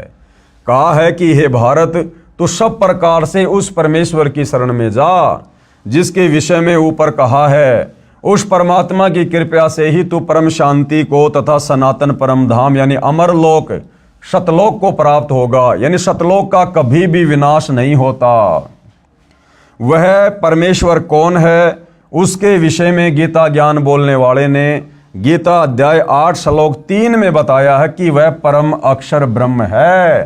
क्या नाम है उसका? जिसकी शरण में जाने के बाद, जिसके सतलोक में जाने के बाद ये प्राणी फिर कभी जन्म और मृत्यु में नहीं आता, सदा सदा के लिए वहाँ पर सुख भोगता है। उस सतलोक में कोई दुख नहीं, कोई कष्ट नहीं, कोई लड़ाई झगड़ा नहीं, वहाँ कोई नरक नहीं है, 84 लाख योनियाँ नहीं हैं, वहाँ जीव की कभी मृत्यु नहीं होती है, वहाँ कभी बुढ़ापा नहीं है, वहाँ अखंड भंडारे हैं, सुख ही सुख हैं, सर्व वहाँ पर साधन मुफ्त में उपलब्ध हैं उस परम अक्षर ब्रह्म की रजा से, उसकी कृपा से। तो वहाँ जाने के बाद ही हमारे को परम शांति मिल सकती है, क्योंकि जब तक हम जन्मेंगे मरेंगे हम कभी भी परम शांति को प्राप्त नहीं हो सकते। जहाँ जन्म और मरण नहीं होगा वहीं जाकर हमें परम शांति मिलेगी, और वो परम शांति उस परम अक्षर ब्रह्म के सतलोक में है, सतलोक में। पेश है फोटोकॉपी गीता अध्याय 18 श्लोक 62 की। तम एवं शरणम गच्छ सर्वभावेन भारत, तत्प्रसादात् प्राम शांतिम स्थानम प्रापेसी शाश्वतम। हे भारत, यानी हे अर्जुन, कौन कह रहा है? गीता का ज्ञान देने वाला भगवान। हे भारत, तू सब प्रकार से उस परमेश्वर की ही शरण में जा। सब प्रकार से यानी इस ब्रह्म की भक्ति भी छोड़ दे, देवी देवताओं की भक्ति भी छोड़ दे, ये दुनिया भर के पाखंड पूजा, ये कर्म कांड सब कुछ छोड़ दे। तुझे तत्वदर्शी संत जो शत भक्ति दे, जो मंत्र दे, जो धर्म यज्ञ की जानकारी दे, केवल तूने उसकी मर्यादा में रहकर उतना ही करना है, फिर तेरा मोक्ष निश्चित है। इसको कहते हैं सर्वभाव से, सब प्रकार से, तन मन धन से समर्पित होकर। हे भारत, सब प्रकार से उस परमेश्वर की ही शरण में जा, उस परमात्मा की कृपा से ही। अब देखो, गीता ज्ञान देने वाला अपने से अन्य किसी और परमात्मा की शरण में जाने के लिए कह रहा है। उस परमात्मा की कृपा से ही तू परम शांति को तथा सनातन परम धाम को, सनातन परम धाम यानी वो सबसे पहले वाला स्थान जो कभी भी विनाश में नहीं आता, जहाँ कभी कोई प्रलय नहीं होती, महाप्रलय नहीं होती है, जिसका कभी विनाश नहीं होता है। कहते हैं उस परमात्मा की कृपा से तू उस परम शांति को तथा सनातन परम धाम को प्राप्त होगा। तो भाइयों और बहनों, गीता जी बिल्कुल शब्दा शब्द क्लियर कर रही है कि गीता का ज्ञान देने वाला सर्वश्रेष्ठ परमात्मा नहीं है। गीता ज्ञान देने वाले की भक्ति करने से मुक्ति नहीं हो सकती है। पवित्र गीता जी के अनुवादकों की अज्ञानता का प्रमाण पेश है हिंदू धर्मगुरु साहिबानों की सरेआम अज्ञानता व शब्दों के अर्थों के अनर्थ का प्रमाण। यानी भाइयों और बहनों, तत्व ज्ञान के अभाव में गीता के अध्याय व श्लोकों का अनुवाद करने वाले अनुवादकों ने भी अपनी अज्ञानता पेश करने में कोई कमी नहीं छोड़ी है। गीता अध्याय 18 श्लोक 66। गीता जी के सब अनुवादकों ने गीता अध्याय 18 श्लोक 66 का गलत अनुवाद किया है। इस श्लोक 66 के मूल पाठ में वरज शब्द है। क्या शब्द है भाइयों और बहनों? ये वरज शब्द है, वरज, जिसका अर्थ आना किया है। गीता के सभी अनुवादकों ने गीता अध्याय 18 श्लोक नंबर 66 के श्लोक में वर्ज शब्द है, और वर्ज शब्द का असल में मतलब होता है जाना। जैसे अंग्रेजी में गो मानी जाना, इसी प्रकार ये संस्कृत का शब्द है वर्ज। वर्ज का मतलब होता जाना, लेकिन सभी गीता के अनुवादकों ने उस वर्ज का अर्थ किया है आना। जैसे गो का अर्थ कोई कर दे आना। ये सबसे बड़ी अज्ञानता है इन लोगों की। क्यों? क्योंकि इनकी नजरों में इस ब्रह्म से बढ़कर दूसरा कोई भगवान इनकी समझ में नहीं आया, तो इन्होंने अध्याय और श्लोक के इन शब्दों का अर्थ भी गलत कर दिया। गीता अध्याय 18 श्लोक 66 का अनुवाद गलत किया है। इस श्लोक 66 के मूल पाठ में वरज शब्द है, वरज, जिसका अर्थ आना किया है, जो गलत है। वरज का अर्थ जाना, चले जाना, प्रस्थान करना, एक स्थान से दूसरे स्थान पर जाना है। प्रमाण के लिए पेश है फोटोकॉपी संस्कृत हिंदी शब्दकोश की, जिसके संग्रहकर्ता हैं वामन शिवराम आपटे। आपको हिंदी संस्कृत शब्दकोश से दिखाते हैं कि वरज का मतलब क्या होता है। यह है भाइयों और बहनों वरज, और वरज का अर्थ क्या है? जाना, चलना, प्रगति करना, पहुंचना, दर्शन करना, यानी आगे की ओर बढ़ना। ये वरज का रियल में अर्थ है, जाना। जबकि गीता के इस श्लोक का अनुवाद करने वाले सभी अनुवादकों ने एक दूसरे की नकल करते हुए तत्व ज्ञान के अभाव में अर्थ का अनर्थ कर दिया और वरज का अर्थ कर दिया आना। शब्दकोश से स्पष्ट हुआ कि वरज माने जाना है। अन्य प्रमाण एस्कॉन के संस्थापक श्री प्रभुपाद जी महाराज द्वारा अनुवादित श्रीमद् भगवद गीता के अध्याय 18 श्लोक 66 के अनुवाद से पहले शब्दों के अर्थ लिखे हैं। उनमें तो वर्ज का अर्थ जाओ ठीक लिखा है, परंतु श्लोक 66 के अनुवाद में आओ गलत किया है। ये एस्कॉन के संस्थापक श्री प्रभुपाद जी जो भगवान को प्यारे हो चुके हैं, इन्होंने भी गीता का अनुवाद किया और गीता के इस श्लोक का 18वें अध्याय के 66वें श्लोक का अर्थ करते हुए उन्होंने शब्दकोश में तो लिख दिया वर्ज मतलब जाना, और जब 66वें श्लोक का अर्थ किया तो वहां कर दिया वर्ज का मतलब आना, बिल्कुल उल्टा। देखिएगा, स्वामी प्रभुपाद जी की गीता अनुवाद में गलती प्रमाण के लिए पेश है फोटोकॉपी गीता अध्याय 18 श्लोक 66 की, जिसके अनुवादक हैं स्वामी प्रभुपाद जी तथा भक्ति वेदांत बुक ट्रस्ट द्वारा प्रकाशित है। ये एस्कॉन के संस्थापक श्री प्रभुपाद जी द्वारा अनुवाद की गई गीता है, जो आपको आजकल 200-200 रुपये में, 300-300 रुपये में एस्कॉन वाले आपको बेचते हुए मिल जाएंगे। श्लोक क्या है? सर्व धर्मान परित्यज्य माम एकम शरणम व्रज अहम तवा सर्व पापे भी मोक्ष्यामि मा शुच। यहां पर ये वर्ज शब्द है, वर्ज, वर्ज ये लिखा हुआ वर्ज शब्द है। सर्व धर्मान परित्यज्य माम एकम शरणम व्रज। अब देखो, सर्वधर्मान यानी समस्त प्रकार के धर्म, परित्यज्य यानी त्याग कर, माम यानी मेरी, एकम यानी एकमात्र, शरणम यानी शरण में, व्रज मानी जाओ, व्रज मानी जाओ। अब देखो भाई और बहनों, शब्दों के जो अर्थ किए हैं उनमें तो व्रज का अर्थ लिख दिया जाओ, और जब इसका अनुवाद करेगा वहां पर लिख दिया आ जाओ।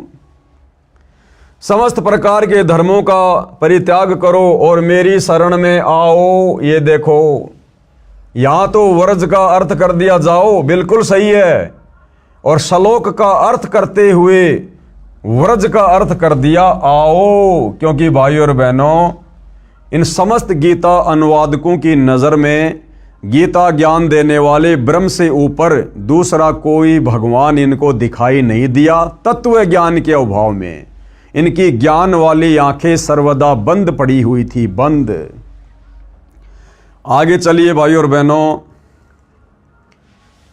इस फोटोकॉपी में स्पष्ट है कि ऊपर शब्दों के अर्थ में तो व्रज का अर्थ जाना यानी जाओ ठीक किया है, परंतु अनुवाद में आना यानी आओ कर दिया, जिससे गीता के सब ज्ञान का अज्ञान बना दिया।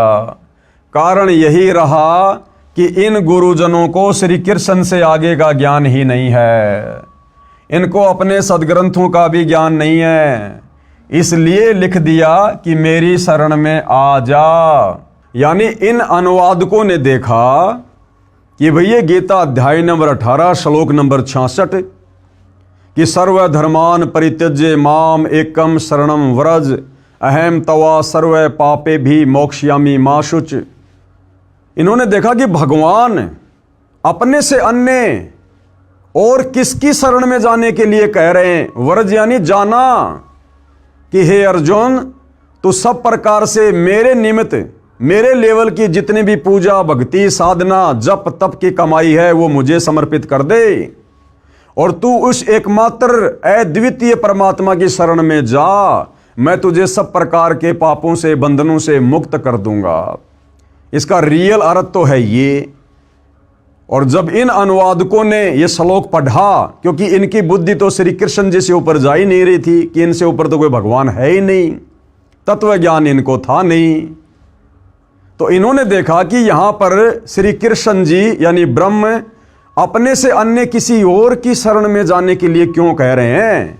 इनसे ऊपर और कौन भगवान है? तो इनकी समझ में भाई और बहनों गीता के श्लोक नहीं आए, तो इन्होंने व्रज का मतलब कर दिया वापस आना, क्योंकि ये श्री कृष्ण जी से ऊपर किसी और को भगवान नहीं मानते थे, तो इन्होंने अर्थों का अनर्थ कर दिया। अब बताओ, जब हमारे गीता अनुवादकों को ही गीता जी का ज्ञान नहीं, तत्व ज्ञान नहीं, शास्त्रों का ज्ञान नहीं, सर्वश्रेष्ठ परमात्मा की जानकारी नहीं, जबकि यही गीता जी और यही गीता का ज्ञान देने वाला ब्रह्म चीख चीख कर कह रहा है, अध्याय 2 श्लोक नंबर 17 कि मेरे से अन्य वो सर्वश्रेष्ठ परमात्मा है जो अजन्मा है, अनादि है, सभी लोगों को जिसने बनाया है, तो सर्वभाव से उसकी शरण में जा। लेकिन ये गीता के अनुवादक वहां तक नहीं पहुंच पाए तत्वदर्शी संत की शरण के अभाव में, और इन्होंने श्लोकों के अर्थों का भी अनर्थ कर दिया। इनको अपने सदग्रंथों का भी ज्ञान नहीं है, इसलिए लिख दिया कि मेरी शरण में आ जा। गीता अध्याय 18 श्लोक 62 में गच्छ शब्द है जिसका अर्थ भी जाना है, वहां ठीक कर दिया। जब श्लोक 62 में गीता ज्ञानदाता अपने से अन्य उस परमेश्वर यानी तत्व ब्रह्म यानी परम अक्षर ब्रह्म की शरण में जाने को कह रहा है, श्लोक 66 में अपनी शरण में आने को नहीं कहा, क्योंकि गीता अध्याय 2 श्लोक 7 में अर्जुन ने कहा कि मैं आपकी शरण हूं, यानी अर्जुन शरण में तो पहले से ही था। फिर ये कहना कि मेरी शरण में आ जा न्याय संगत भी नहीं है। ये अध्यात्म ज्ञान का टोटा है हमारे इन धर्म गुरुओं का, जिनको हम विद्वान माना करते थे और भक्ति के सर्वश्रेष्ठ मार्गदर्शक माना करते थे। इन लोगों को तो अब पता चला सतगुरु रामपाल जी के ज्ञान से कि इन हमारे अनुवादकों को, धर्म गुरुओं को तो भक्ति मार्ग की ABCD का भी पता नहीं था। पेश है लेखक द्वारा किया इस श्लोक का यथार्थ अनुवाद। लेखक कौन? सतगुरु रामपाल जी ने अब गीता अध्याय 18 श्लोक 66 का यथार्थ सही अनुवाद किया है, जो इस प्रकार है। सर्वधर्मान परित्यज्य माम एकम शरणम व्रज। सर्वधर्मान परित्यज्य माम कौन कह रहा है? ये गीता ज्ञान देने वाला ब्रह्म अर्जुन से कह रहा है कि अर्जुन, मेरे लेवल की जो साधना है, ओम नाम की जो कमाई है और जो भी धर्म कर्म की कमाई है, वो तू मुझे समर्पित कर दे। सर्वधर्मान परित्यज्य माम और एकम शरणम व्रज। एकम यानी अद्वितीय, जिसके समान कोई दूसरा ना हो, वो परम अक्षर ब्रह्म। एकम शरणम व्रज, उस एक अद्वितीय परमात्मा की शरण में जा। व्रज यानी जा। अहम तवा सर्व पापे भे मोक्षयामी माशुच। मैं तुझे सब प्रकार के पाप कर्मों से मुक्त कर दूंगा, यानी मैं तुझे फ्री कर दूंगा। इसका रियल अर्थ तो ये है।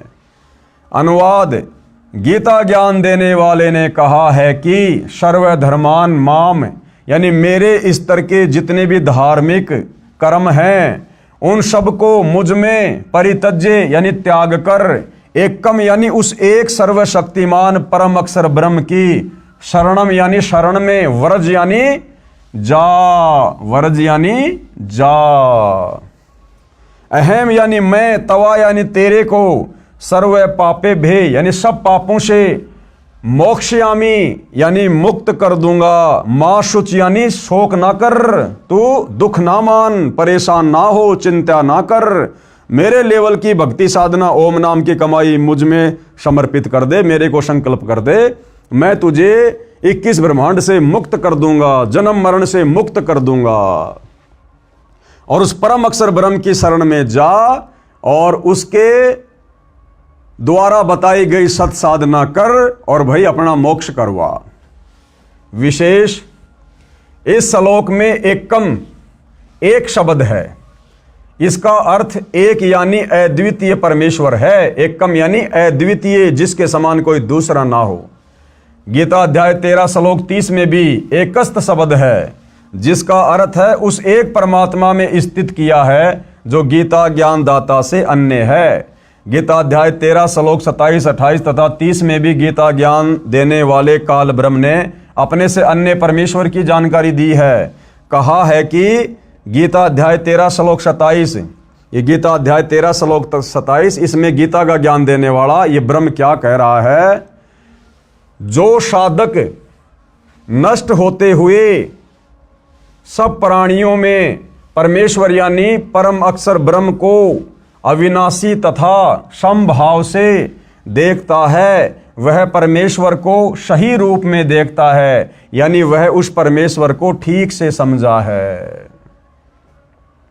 गीता अध्याय 13 श्लोक 28 में कहा है कि क्योंकि जो साधक सर्वत्र यानी सब स्थान पर समान भाव से स्थित परमेश्वर को समान देखता हुआ अपने द्वारा अपने को नष्ट नहीं करता, यानी सत्य भाव से उस गीता ज्ञानदाता काल ब्रह्म से अन्य परम अक्षर ब्रह्म को जानकर उसी की भक्ति करके गीता ज्ञान देने वाले काल ब्रह्म से मिलने वाली गति यानी मोक्ष जो गीता अध्याय 8 श्लोक 13 में बताई है, उससे अन्य परम गति को यानी प्राप्त होता है। यही प्रसंग गीता अध्याय 13 श्लोक 30 में चला है।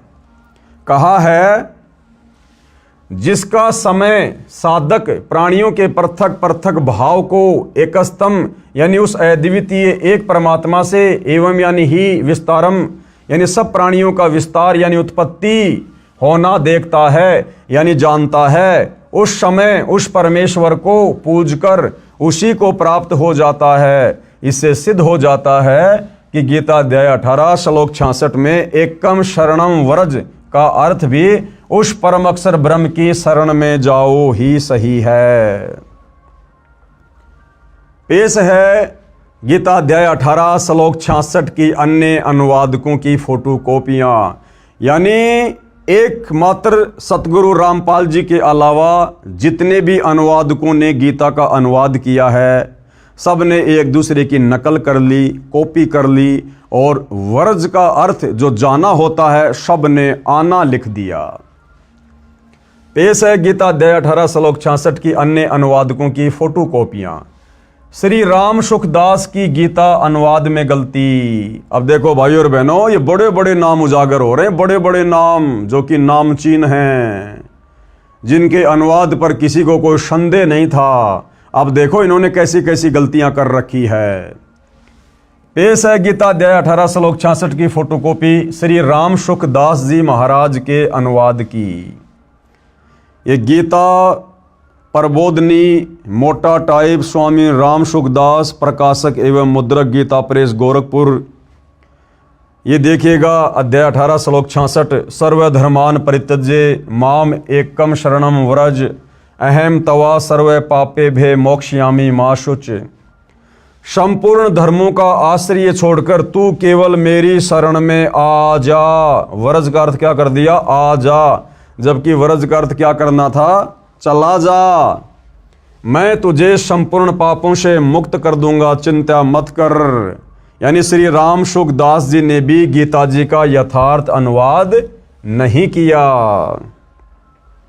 आगे बढ़ते हैं भाई और बहनों। श्री ज्ञानानंद जी महाराज की गीता अनुवाद में गलती। पेश है गीता अध्याय 18 श्लोक 66 की फोटोकॉपी श्री ज्ञानानंद महाराज जी के अनुवाद की। ये श्री ज्ञानानंद जी के द्वारा अनुवाद की गई गीता है। श्रीमद् भगवत गीता, गीता ज्ञान सुधा, श्री स्वामी श्री ज्ञानानंद जी महाराज। ये रहा अध्याय 18 श्लोक 66 सर्वधर्मान परित्यज्य माम एकम शरणम। ये व्रज शब्द है, व्रज व्रज। अहम तवा सर्व पापे भे मोक्षयामि मा शुच। संपूर्ण धर्मों का आश्रय छोड़कर तू केवल मेरी शरण में आ जा। इन्होंने भी क्या कर रखा है? आ जा, जबकि ये करना चाहिए था जा। यानी श्री ज्ञानानंद जी ने भी गीता जी का यथार्थ अनुवाद नहीं किया। आगे बढ़िए भाई और बहनों। श्री सुधांशु जी महाराज की गीता अनुवाद में गलती। पेश है गीता अध्याय 18 श्लोक 66 की फोटोकॉपी श्री सुधांशु जी महाराज के अनुवाद की। ये श्री सुधांशु जी के कर कमल से अनुवाद की गई गीता है। श्रीमद् भगवत गीता, गीतामृत प्रवचन परम पूज्य श्री सुधांशु जी महाराज। अध्याय 18 श्लोक 66 सर्वधर्मान परित्यज्य माम एकम शरणम व्रज। ये व्रज शब्द है। और क्या अनुवाद किया है? सभी धर्मों को छोड़कर तू मेरी शरण में आ जा। ये देखिए, आ और जा, आ जा। यानी श्री सुधांशु जी ने भी गीता जी का गलत अर्थ किया है अध्याय 18 श्लोक नंबर 62 का। अब देखिए भाई और बहनों, श्री आसाराम जी महाराज की गीता अनुवाद में गलती। पेश है गीता अध्याय 18 श्लोक 66 की फोटोकॉपी श्री आसाराम जी महाराज के अनुवाद की। श्रीमद् भगवद गीता महात्म्य श्लोक अनुवाद महिला उत्थान ट्रस्ट संत श्री आसाराम जी आश्रम। अध्याय 18 श्लोक 66। सर्वधर्मान परित्यज्य माम एकम शरणम व्रज, ये व्रज शब्द है। और अनुवाद क्या किया है? संपूर्ण धर्मों को अर्थात संपूर्ण कर्तव्यों को मुझ में त्याग कर तू केवल एक मुझ सर्वशक्तिमान सर्वाधार परमेश्वर की शरण में आ जा। अरे वो तो पहले से ना उसकी शरण में है, वो तो अपने से अन्य किसी और सर्वश्रेष्ठ परम अक्षर ब्रह्म की शरण में जाने के लिए कह रहा है। लेकिन सब ने एक दूसरे की अनुवाद करते समय नकल कर रखी है। तो श्री आसाराम जी के द्वारा किया गया अनुवाद भी गलत है, रॉन्ग है। श्री अड़गड़ानंद जी महाराज की गीता अनुवाद में गलती। भाई और बहनों, इनके तो नाम से साबित हो जाता है कि श्री अड़गड़ानंद जी महाराज ने तो गीता के अध्याय 18 श्लोक 66 का अनुवाद करते समय अपना अड़ंगा अड़ाना ही अड़ाना था। पेश है गीता अध्याय 18 श्लोक 66 की फोटोकॉपी श्री अड़गड़ानंद जी महाराज के अनुवाद की। श्रीमद् भगवद गीता यथार्थ गीता मानव धर्मशास्त्र कहाँ से प्रकाशित है? आपकी आंखों के सामने है। अध्याय 18 श्लोक 66। सर्वधर्मान परित्यज्य माम एकम शरणम व्रज, ये व्रज शब्द है। क्या अर्थ किया है? संपूर्ण धर्मों को त्याग कर, अर्थात मैं ब्राह्मण श्रेणी का करता हूँ या शूद्र श्रेणी का, क्षत्रिय हूँ अथवा वैश्य, इसके विचार को त्याग कर केवल एक मेरी अनन्य शरण को प्राप्त हो। बताओ, उसी की शरण में आने को कह रहा है। अरे वो पहले से उसकी शरण में ना है भाई। मैं तुझे संपूर्ण पापों से मुक्त कर दूंगा, तू शोक मत कर। सब ने एक दूसरे की कॉपी पेस्ट कर रखी है। ये देखिए हंसादेश पंथ वालों की गीता अनुवाद में गलती। हंसादेश पंथ वालों की गीता अनुवाद में गलती। हंसादेश वाले कौन? श्री सतपाल जी महाराज। पेश है हंसादेश वाले पंथ श्री सतपाल जी महाराज व श्री प्रेम रावत जी, ये दोनों भाई हैं। प्रेम रावत जी महाराज के आश्रम से अनुवादित गीता अध्याय 18 श्लोक 66 की फोटोकॉपी। श्रीमद् भगवद गीता मानव उत्थान सेवा समिति पंजाबी बाग नई दिल्ली अध्याय 18 श्लोक 66। सर्वधर्मान परित्यज्य माम एकम शरणम व्रज, ये व्रज शब्द है। और क्या अनुवाद किया है? सर्वधर्मों के कर्मों को छोड़कर केवल मेरी ही शरण में आ जा, जबकि करना चाहिए था चला जा भाई, अपना पीछा छुटवा ले, परम अक्षर ब्रह्म की शरण में चला जा। लेकिन सब ने कॉपी पेस्ट कर रखा है। ये थे हमारे ज्ञानहीन धर्म गुरु, जिनको हम शास्त्रों के प्रकांड विद्वान मानकर और उनके मार्गदर्शन में अपनी आत्मा के कल्याण के लिए दौड़ लगा रहे थे। विशेष पूज्य गुरुदेव भगवान क्या कह रहे हैं? उपरोक्त परमाणु से स्पष्ट है कि मेरे यानी लेखक के यानी सतगुरु रामपाल जी के अतिरिक्त किसी को भी गीता का ज्ञान नहीं है। भाई ब्रह्मा विष्णु महेश को भी नहीं है, 33 करोड़ देवी देवताओं को भी नहीं है, ऋषियों को भी ज्ञान नहीं था। ये ज्ञान देने के लिए सतलोक से चलकर स्वयं वो परम अक्षर ब्रह्म सत्य पुरुष कबीर देव तत्वदर्शी संत की भूमिका करता है। और निसंदेह वर्तमान में वह तत्वदर्शी संत सतगुरु रामपाल जी हैं। सब ने शब्दों के अर्थों का अनर्थ करके ज्ञान का अज्ञान बनाकर जनता को भ्रमित कर रखा है। और यही कारण है भाई और बहनों, इतनी भक्ति करते करते, इतनी साधना करते करते बेचारे श्रद्धालु, कोई पैदल यात्रा कर रहा है, कोई बेचारा एक पैर पर खड़ा होकर तपस्या कर रहा है, कोई कावड़ लेकर आ रहा है, कोई अन्य प्रकार की घोर साधनाएं कर रहा है, कोई व्रत कर रहा है, कोई तीर्थों पर जा रहा है, कोई मंदिरों में मस्जिदों में जा रहा है। उसके बावजूद भी भाई और बहनों उनके कार्य सिद्ध नहीं हो रहे। भक्ति के प्रतिफल में जो सुख मिलने चाहिए वो सुख समाज को नहीं मिल रहे, जिस कारण से ये समाज धीरे धीरे नास्तिकता की ओर जा रहा है। तो भाई और बहनों, अब हम सभी का भाग्य उदय हुआ है। धरती पर वो परम संत प्रकट हो चुका है जो हमें इन्हीं शास्त्रों से निकालकर सत भक्ति दे रहे हैं। अब भी यदि हम पीछे रहेंगे तो फिर हमारे से बड़ा निर्भागी फिर दुनिया में कोई और नहीं होगा। उपरोक्त श्लोकों से प्रमाणित हुआ कि गीता ज्ञान देने वाले से अन्य परमेश्वर है। गीता ज्ञान देने वाला कौन? ये ब्रह्म ब्रह्मा विष्णु महेश का पिता, इससे अन्य कोई परमात्मा है, परम अक्षर ब्रह्म है, जो सृष्टि की उत्पत्ति करता व धारण पोषण करता, परम शांति प्रदान करने वाला है, उसी की शरण में जाने के लिए कहा है इस गीता अध्याय 18 श्लोक नंबर 66 में कि सर्वधर्मान परित्यज्य माम एकम शरणम व्रज। उसी की शरण में जाने के लिए गीता का ज्ञान देने वाला भगवान बार बार अर्जुन से कह रहा कि अर्जुन तू सर्व भाव से उस परमेश्वर की शरण में जा, जिसकी शरण में जाने के बाद फिर तुझे वापस लौटकर संसार में नहीं आना पड़ेगा, तेरा परमानेंट मोक्ष हो जाएगा। उसी की शरण में जाने के लिए कहा है। कृपया अन्य गलती जो अनुवादकों ने की है प्रमाण के लिए देखें गीता अध्याय 8 श्लोक 16 तथा गीता अध्याय 6 श्लोक 23 की फोटोकॉपी। गीता अध्याय 8 श्लोक 16 की फोटोकॉपी, ये श्लोक आप जियों की आंखों के सामने है। हे अर्जुन, ब्रह्मलोक पर्यंत सब लोक पुनरावर्ती में है। ये गीता का ज्ञान देने वाला भगवान, ये ब्रह्म अर्जुन से क्या कह रहा है कि हे अर्जुन, ब्रह्मलोक पर्यंत यानी ब्रह्मलोक में गया हुआ भगत भी, साधक भी वापस लौट के आता है, वो भी जन्म और मरण में है। और ब्रह्मलोक भाई और बहनों इस 21 ब्रह्मांड की सर्वश्रेष्ठ उपलब्धि है। ब्रह्मलोक सर्वश्रेष्ठ उपलब्धि है 21 ब्रह्मांड की। ब्रह्मलोक में वही साधक जा सकता है जो हर प्रकार से नियम मर्यादाओं में रहकर इस ब्रह्म के ओम नाम का जाप करता है अंतिम श्वास तक। और गीता अध्याय 8 श्लोक नंबर 16 में ये ब्रह्म, ये काल स्वयं कह रहा है कि हे अर्जुन, ब्रह्मलोक पर्यंत सब लोग पुनरावर्ती में है यानी आवागमन में है, जन्म और मरण के चक्कर में है।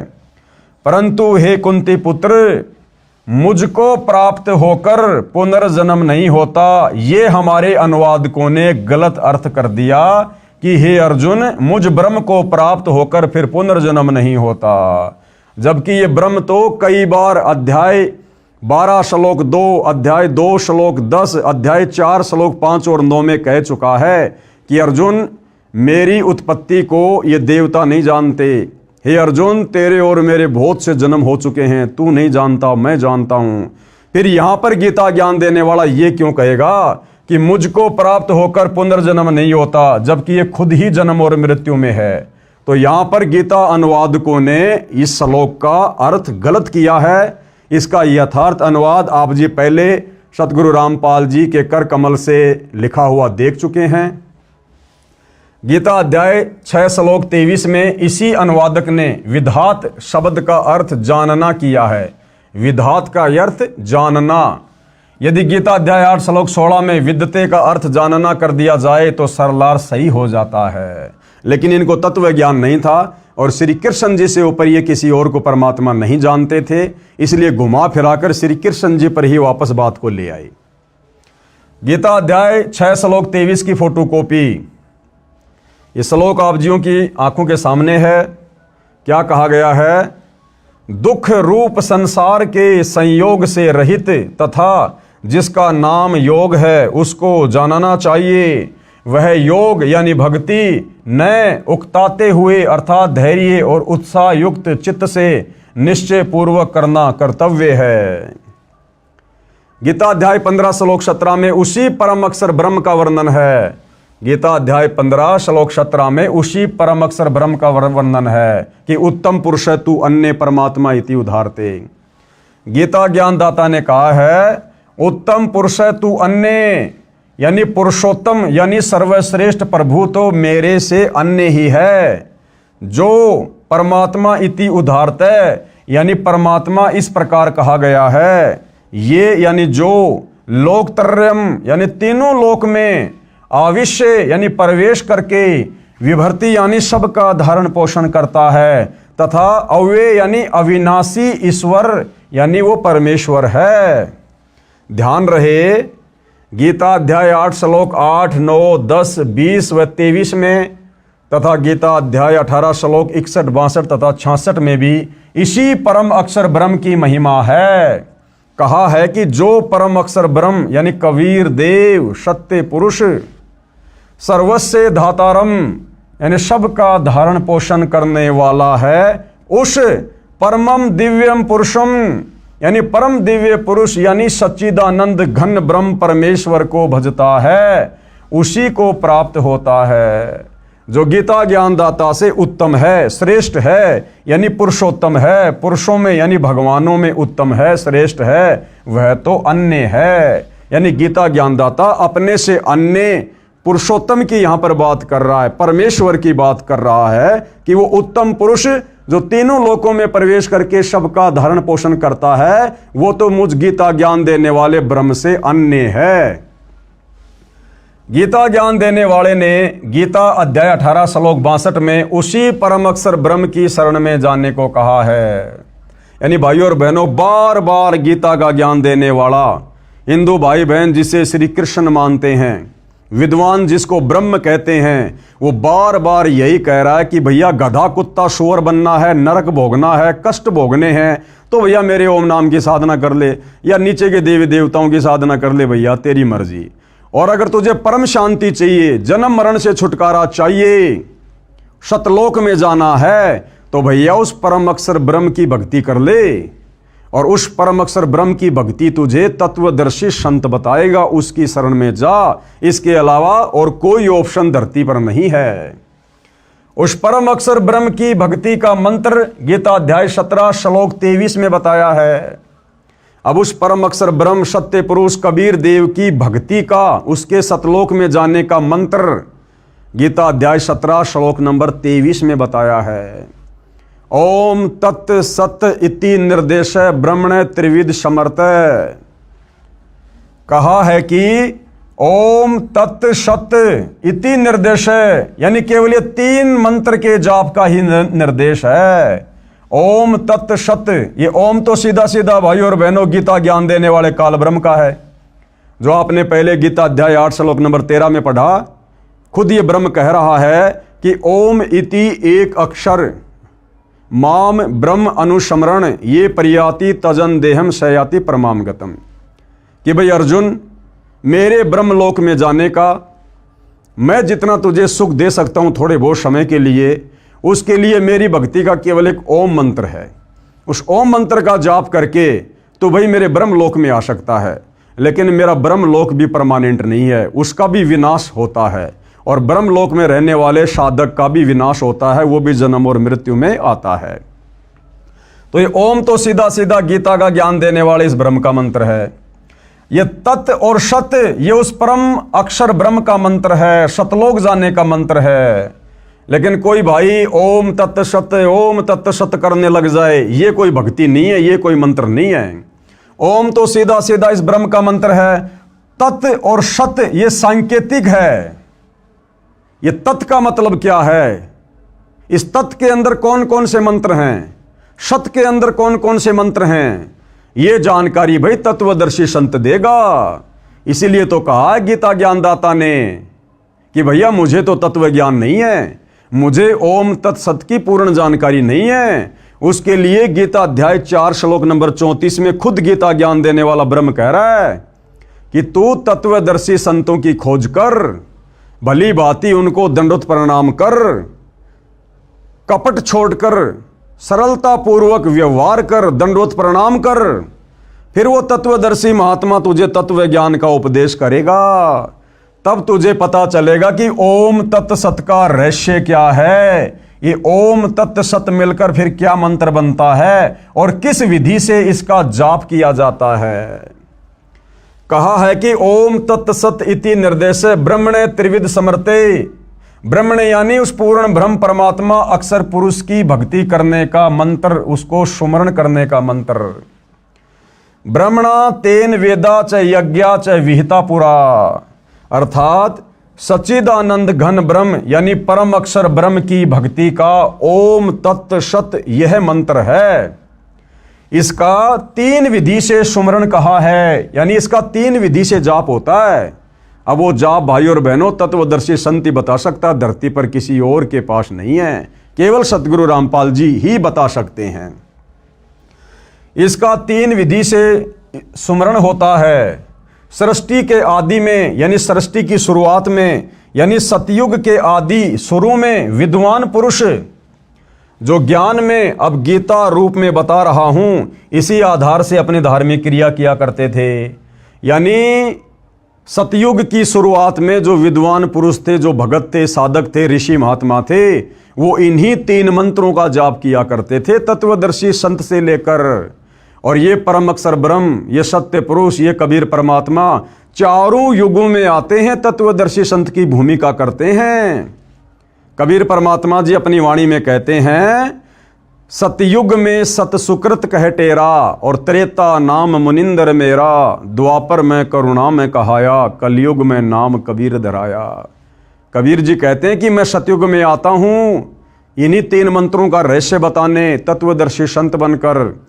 उस समय सतयुग में मेरा नाम होता है सत सुकृत ऋषि। सतयुग में सत सुकृत कह टेरा, यानी सत सुकृत ऋषि के नाम से जाना जाता हूं। और त्रेता नाम मुनिंदर मेरा, और फिर मैं त्रेता में आता हूं तत्वदर्शी संत बनकर, सबको ज्ञान समझाता हूं, इन्हीं 3 मंत्रों का ओम तत्सत का रहस्य बताता हूं। तो त्रेता युग में परमात्मा कह रहे हैं मेरा नाम रहता है मुनिंदर ऋषि, और द्वापर में फिर तत्वदर्शी संत बनकर आता हूं, इसी ज्ञान का प्रचार करता हूं, इन्हीं 3 मंत्रों का ओम तत्सत का रहस्य उजागर करता हूं। उस समय मेरा नाम रहता है करुणा में, और कलयुग में नाम कबीर धराया। और 650 साल पहले बनारस के काशी में स्वयं कबीर परमात्मा जी आए थे, और उन्होंने यही सारा ज्ञान अपने 64 लाख भक्तों को दिया था। तो भाइयों और बहनों, इन्हीं मंत्रों से हमारी मुक्ति होगी, और इन्हीं मंत्रों से हमें सतलोक प्राप्त होगा। और ये मंत्र किस विधि से जाप होंगे, इन मंत्रों के अंदर कंप्लीट मंत्र और क्या क्या हैं, ये तो खाली सांकेतिक हैं, कोड वर्ड में है, वो सारी जानकारी केवल तत्वदर्शी संत ही बताएगा, केवल सतगुरु रामपाल जी ही बता सकते हैं। इसका 3 विधि से स्मरण कहा है, यानी सुमरण जाप कहा है। सृष्टि के आदि में, यानी सतयुग के आदि यानी शुरू में विद्वान पुरुष जो ज्ञान मैं अब गीता रूप में बता रहा हूं, इसी आधार से अपनी धार्मिक क्रिया किया करते थे। उसी परमेश्वर ने वेद व यज्ञ तथा ब्राह्मणों की उत्पत्ति की, यानी यज्ञों धार्मिक अनुष्ठानों का यथार्थ ज्ञान यानी तत्व ज्ञान उस ब्रह्म ने, यानी सच्चिदानंद घन ब्रह्म ने बताया। यानी भक्ति में हर प्रकार से धर्म कर्म की जानकारी, यज्ञों की जानकारी, वह परम अक्षर ब्रह्म स्वयं ही हर युग में तत्वदर्शी संत की भूमिका निभाते हुए हम जीवों को बताते हैं। और जो इस आधार से भक्ति करता है, वही आत्मा यहां पर भक्ति के सर्व लाभ प्राप्त करता है, जिसका विशेष प्रमाण गीता अध्याय 4 श्लोक 32 में है। एवं बहुविधा यज्ञा वितता ब्रह्मणे मुखे, कर्म जान विदितान सर्वान एवं ज्ञात्वा विमोक्षे। अर्थात ब्रह्मणे यानी सच्चिदानंद घन ब्रह्म, यानी कबीर परमात्मा। सच्चिदानंद घन ब्रह्म का मतलब है कबीर जी, परम अक्षर ब्रह्म, उत्तम पुरुष। अर्थात सच्चिदानंद घन ब्रह्म यानी परम अक्षर ब्रह्म ने मुखे यानी अपने मुख कमल से जो वाणी बोली, उस वाणी में बहुत प्रकार के यज्ञ यानी धार्मिक अनुष्ठानों की जानकारी दी है। जो साधना बताई है वह कर्म करते करते की जा सकती है, यानी कार्य करते करते ये भक्ति की जा सकती है। इस भक्ति को करने के लिए जंगल में जाने की, गुफाओं में बैठने की, अन्य कोई हट करने की, तपस्या करने की, व्रत करने की, पैदल जाने की कोई आवश्यकता नहीं है। जो सत भक्ति परम अक्षर ब्रह्म तत्वदर्शी संत का रूप धारण करके हमें इस पृथ्वी पर बताते हैं, ये बहुत ही सरल और सहज भक्ति है। नाम उठत नाम बैठत नाम सोवत जाग बे, नाम खाते नाम पीते नाम शेती लाग बे। अपना कार्य करते करते हम ये भक्ति कर सकते हैं। माता बहनें झाड़ू निकालते निकालते, खाना बनाते बनाते उन मंत्रों का जाप कर सकती हैं। किसान खेत में हल चलाते चलाते, मजदूर अपनी मजदूरी करते करते इन मंत्रों का जाप कर सकता है। ड्राइवर गाड़ी चलाते चलाते इन मंत्रों का मन ही मन में जाप कर सकता है। ये इतनी आसान और इतनी सरल भक्ति है। ना इसमें विशेष कोई पहनावे की जरूरत है, ना विशेष कोई खान पान की जरूरत है, ना विशेष कोई आसन लगाने की जरूरत है। बहुत ही सहज भक्ति है। वह सूक्ष्म वेद यानी तत्व ज्ञान है, उसको जानकर तू कर्म बंधन से सर्वदा मुक्त हो जाएगा, यानी पूर्ण मोक्ष प्राप्त करेगा। यानी इस 21 ब्रह्मांड के स्वामी काल ब्रह्म ने हमारे ऊपर जो दुनिया भर के ये कर्म बंधन लगा रखे हैं, हमें इन कर्मों के बंधनों में जकड़ रखा है। इस भक्ति के करने से ही हम इस काल के द्वारा लगाए गए कर्म बंधनों से सर्वदा मुक्त हो सकते हैं। अन्य जितनी भी साधनाएं संसार में प्रचलित हैं, उन साधनाओं से हम उल्टा कर्म बंधनों में जकड़े जाएंगे। सावधान, पूज्य गुरुदेव भगवान हमें सावधान कर रहे हैं कि भाई सावधान रहना। गीता अध्याय 4 श्लोक 32 में ब्रह्मण्य शब्द है, इसका अर्थ मेरे अतिरिक्त यानी सतगुरु रामपाल जी के अतिरिक्त सभी गीता जी के अनुवादकों ने गलत किया है। ब्रह्मण्य का अर्थ वेद किया है, यानी गीता का अनुवाद करने वाले सभी अनुवादकों ने इस ब्रह्मण्य शब्द का अर्थ किया है वेद, जबकि ब्रह्मण्य शब्द का अर्थ होता है सच्चिदानंद घन ब्रह्म। जबकि इन्हीं अनुवादकों ने गीता अध्याय 17 श्लोक 23 में ब्रह्मण्य शब्द का अर्थ सच्चिदानंद घन ब्रह्म यानी परम अक्षर ब्रह्म किया है, जो सही है। यानी 17 के 23 में तो इन्होंने सही अर्थ कर दिया और बाकी जगह इन अनुवादकों ने ब्रह्मण्य शब्द का गलत अर्थ कर दिया, जिससे श्लोक का अर्थ अनर्थ हो गया। इससे सिद्ध हुआ कि सूक्ष्म वेद यानी संपूर्ण अध्यात्म ज्ञान, जिसे तत्व ज्ञान कहा जाता है, वह परम अक्षर ब्रह्म ने कहा है और वर्तमान में वह तत्व ज्ञान सतगुरु रामपाल जी कह रहे हैं। ध्यान रहे, गीता ज्ञान देने वाले को उस तत्व ज्ञान की जानकारी नहीं है। अब बताओ, जब गीता का ज्ञान देने वाले इस ब्रह्म को भी तत्व ज्ञान की जानकारी नहीं है, बाकी 21 ब्रह्मांड में भाई फिर दुर्गा इस काल के नीचे है, उसको कहां से तत्व ज्ञान होगा? दुर्गा से उत्पन्न तीनों उसके पुत्र ब्रह्मा विष्णु महेश, उनको कहां से तत्व ज्ञान होगा? ब्रह्मा जी से 4 वेद लेकर मनु ने आगे समाज में उतार दिए, बताओ फिर मनु को कहां से तत्व ज्ञान हो जाएगा? फिर ये वर्तमान के आचार्य शंकराचार्य संत महंत कथावाचक जिन्होंने धर्म को धंधे में तब्दील कर दिया, भला फिर इनको कहां से तत्व ज्ञान हो जाएगा? तो भाइयों और बहनों, विचारणीय विषय है। जो तत्व ज्ञान 21 ब्रह्मांड के नकली भगवान इस काल ब्रह्म को जो गीता का ज्ञान दे रहा है, इसको भी नहीं है, तो फिर सतगुरु रामपाल जी कौन है जो तत्व ज्ञान दे रहे हैं इसी के 21 ब्रह्मांड में आकर? ये स्वयं परम अक्षर ब्रह्म है, सत्य पुरुष है, सच्चिदानंद घन ब्रह्म है, कबीर देव है, जो तत्वदर्शी संत की भूमिका में आज हमारे समक्ष प्रकट हैं। भाई मौका है, फायदा उठाया जाए तो उठा लेना। ध्यान रहे, गीता ज्ञान देने वाले को उस तत्व ज्ञान की जानकारी नहीं है, इसीलिए तो गीता अध्याय 4 श्लोक 34 में किसी तत्वदर्शी संत से जानने को कहा है। अगर गीता के ज्ञान देने वाले ब्रह्म को तत्व ज्ञान होता तो गीता अध्याय 4 श्लोक नंबर 34 में अर्जुन को यह नहीं कहता कि अर्जुन उस तत्व ज्ञान की जानकारी के लिए तो किसी तत्वदर्शी संत की खोज कर ले। अगर इसको खुद को तत्व ज्ञान होता, एक श्लोक और बोल देता। कौन सा स्याही कम पड़ रही थी, कौन सा जो है कागज की कमी पड़ रही थी, लेकिन इसके पास भी वो कंप्लीट तत्व ज्ञान नहीं है। इसीलिए तो तत्वदर्शी संत की शरण में जाने के लिए अर्जुन को कह रहा है। इसीलिए तो गीता अध्याय 4 श्लोक 34 में किसी तत्वदर्शी संत से जानने को कहा है। सूक्ष्म वेद मुझ दास यानी रामपाल दास के पास है। ये तत्व ज्ञान, ये 5वें वेद का ज्ञान केवल वर्तमान में पृथ्वी पर एकमात्र तत्वदर्शी संत सतगुरु रामपाल जी के पास है, जिसमें लिखा है कि परम अक्षर ब्रह्म यानी सत्य पुरुष ने यह तत्व ज्ञान सूक्ष्म वेद यानी गीता ज्ञान दाता क्षर पुरुष यानी क्षर ब्रह्म, जिसे काल ब्रह्म भी कहा जाता है, के अंतःकरण यानी आत्मा में भेजा था, ईमेल किया था। भाइयों और बहनों, आध्यात्मिक साइंस सबसे सुप्रीम साइंस है। हमारी यहाँ की साइंस तो 3rd ग्रेड की है। यहाँ की साइंस से लाखों गुना उत्तम साइंस तो देवताओं की है, और देवताओं से भी अरबों खरबों ज्यादा उत्तम साइंस बढ़िया परम अक्षर ब्रह्म की है, सतलोक में है। तो परमेश्वर ने जब इस काल ब्रह्म को दुर्गा समेत और हम सभी आत्माओं समेत सतलोक से निष्कासित कर दिया था 21 ब्रह्मांडों सहित, उसके बाद परमेश्वर जी ने ये सूक्ष्म वेद वाला ज्ञान इस काल ब्रह्म ज्योति निरंजन के अंतःकरण में डाल दिया था। अंतःकरण में एक आध्यात्मिक साइंस है भाइयों और बहनों, धीरे धीरे समझ में आएगी जब हम सतगुरु रामपाल जी के सत्संग सुनना शुरू करेंगे।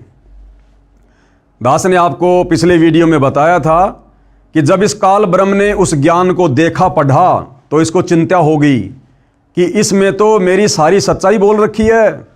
अगर ये सच्चाई नीचे 21 ब्रह्मांड के इन प्राणियों को पता चल गई तो भैया कोई भी मेरी भक्ति नहीं करेगा, और फिर मैं खाऊंगा क्या, मेरे भोजन का क्या होगा।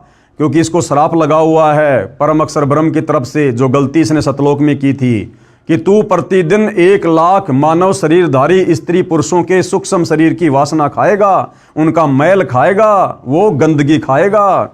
इसलिए अपने भोजन के लिए, अपनी भूख शांत करने के लिए इसकी मजबूरी बन गई भाइयों और बहनों हमें मनुष्य जन्म देना। और ये किसी के सामने प्रकट नहीं होता, इसका विकराल चेहरा है, काल इसका नाम है, इसकी भुंडी शकल बताई गुरुदेव भगवान ने।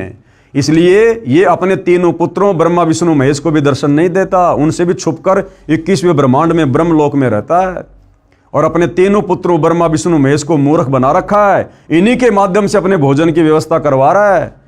श्री ब्रह्मा जी से रजोगुण के प्रभाव से जीवों की उत्पत्ति करवाता है, और श्री विष्णु जी से सतोगुण के प्रभाव से एक दूसरे को मोह माया में जकड़ के रखता है घर परिवार में, और श्री शंकर जी के तमोगुण के प्रभाव से आपस में मन मुटाव करवा के, लड़ाई झगड़ा करवा के, एक्सीडेंट करवा के हमारी मृत्यु करवा देता है।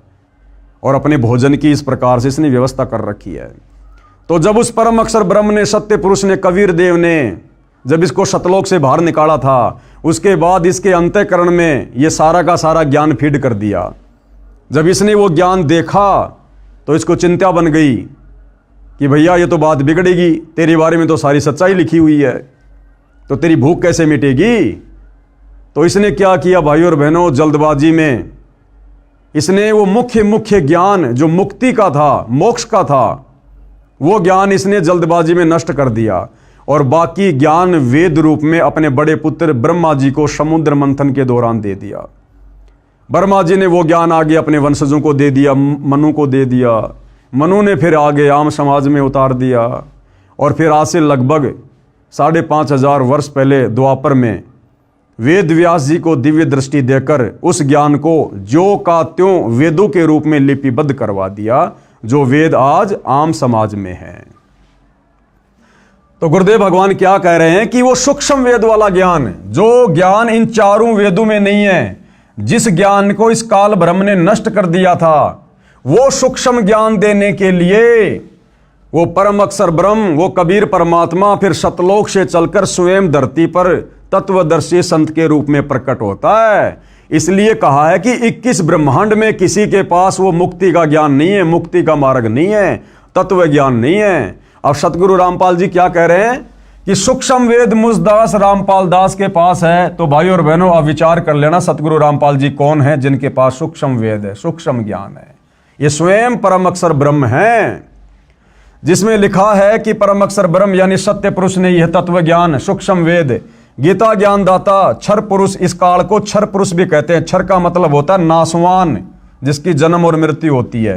क्षर पुरुष यानी क्षर ब्रह्म, जिसे काल ब्रह्म भी कहा जाता है, इसके अंतःकरण में, इसकी आत्मा में भेजा था, ईमेल किया था, उसने अपने श्वासों द्वारा बाहर निकाल कर पढ़ा।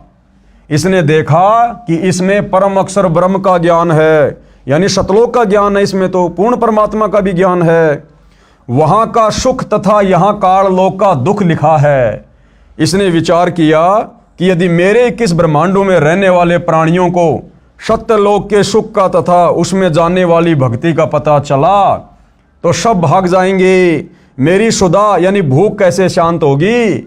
इस डर से इसने वह ज्ञान सूक्ष्म वेद से निकाल दिया और शेष ज्ञान समुद्र में छुपा दिया, जो आगे चलकर इसके बड़े पुत्र ब्रह्मा को प्राप्त हुआ।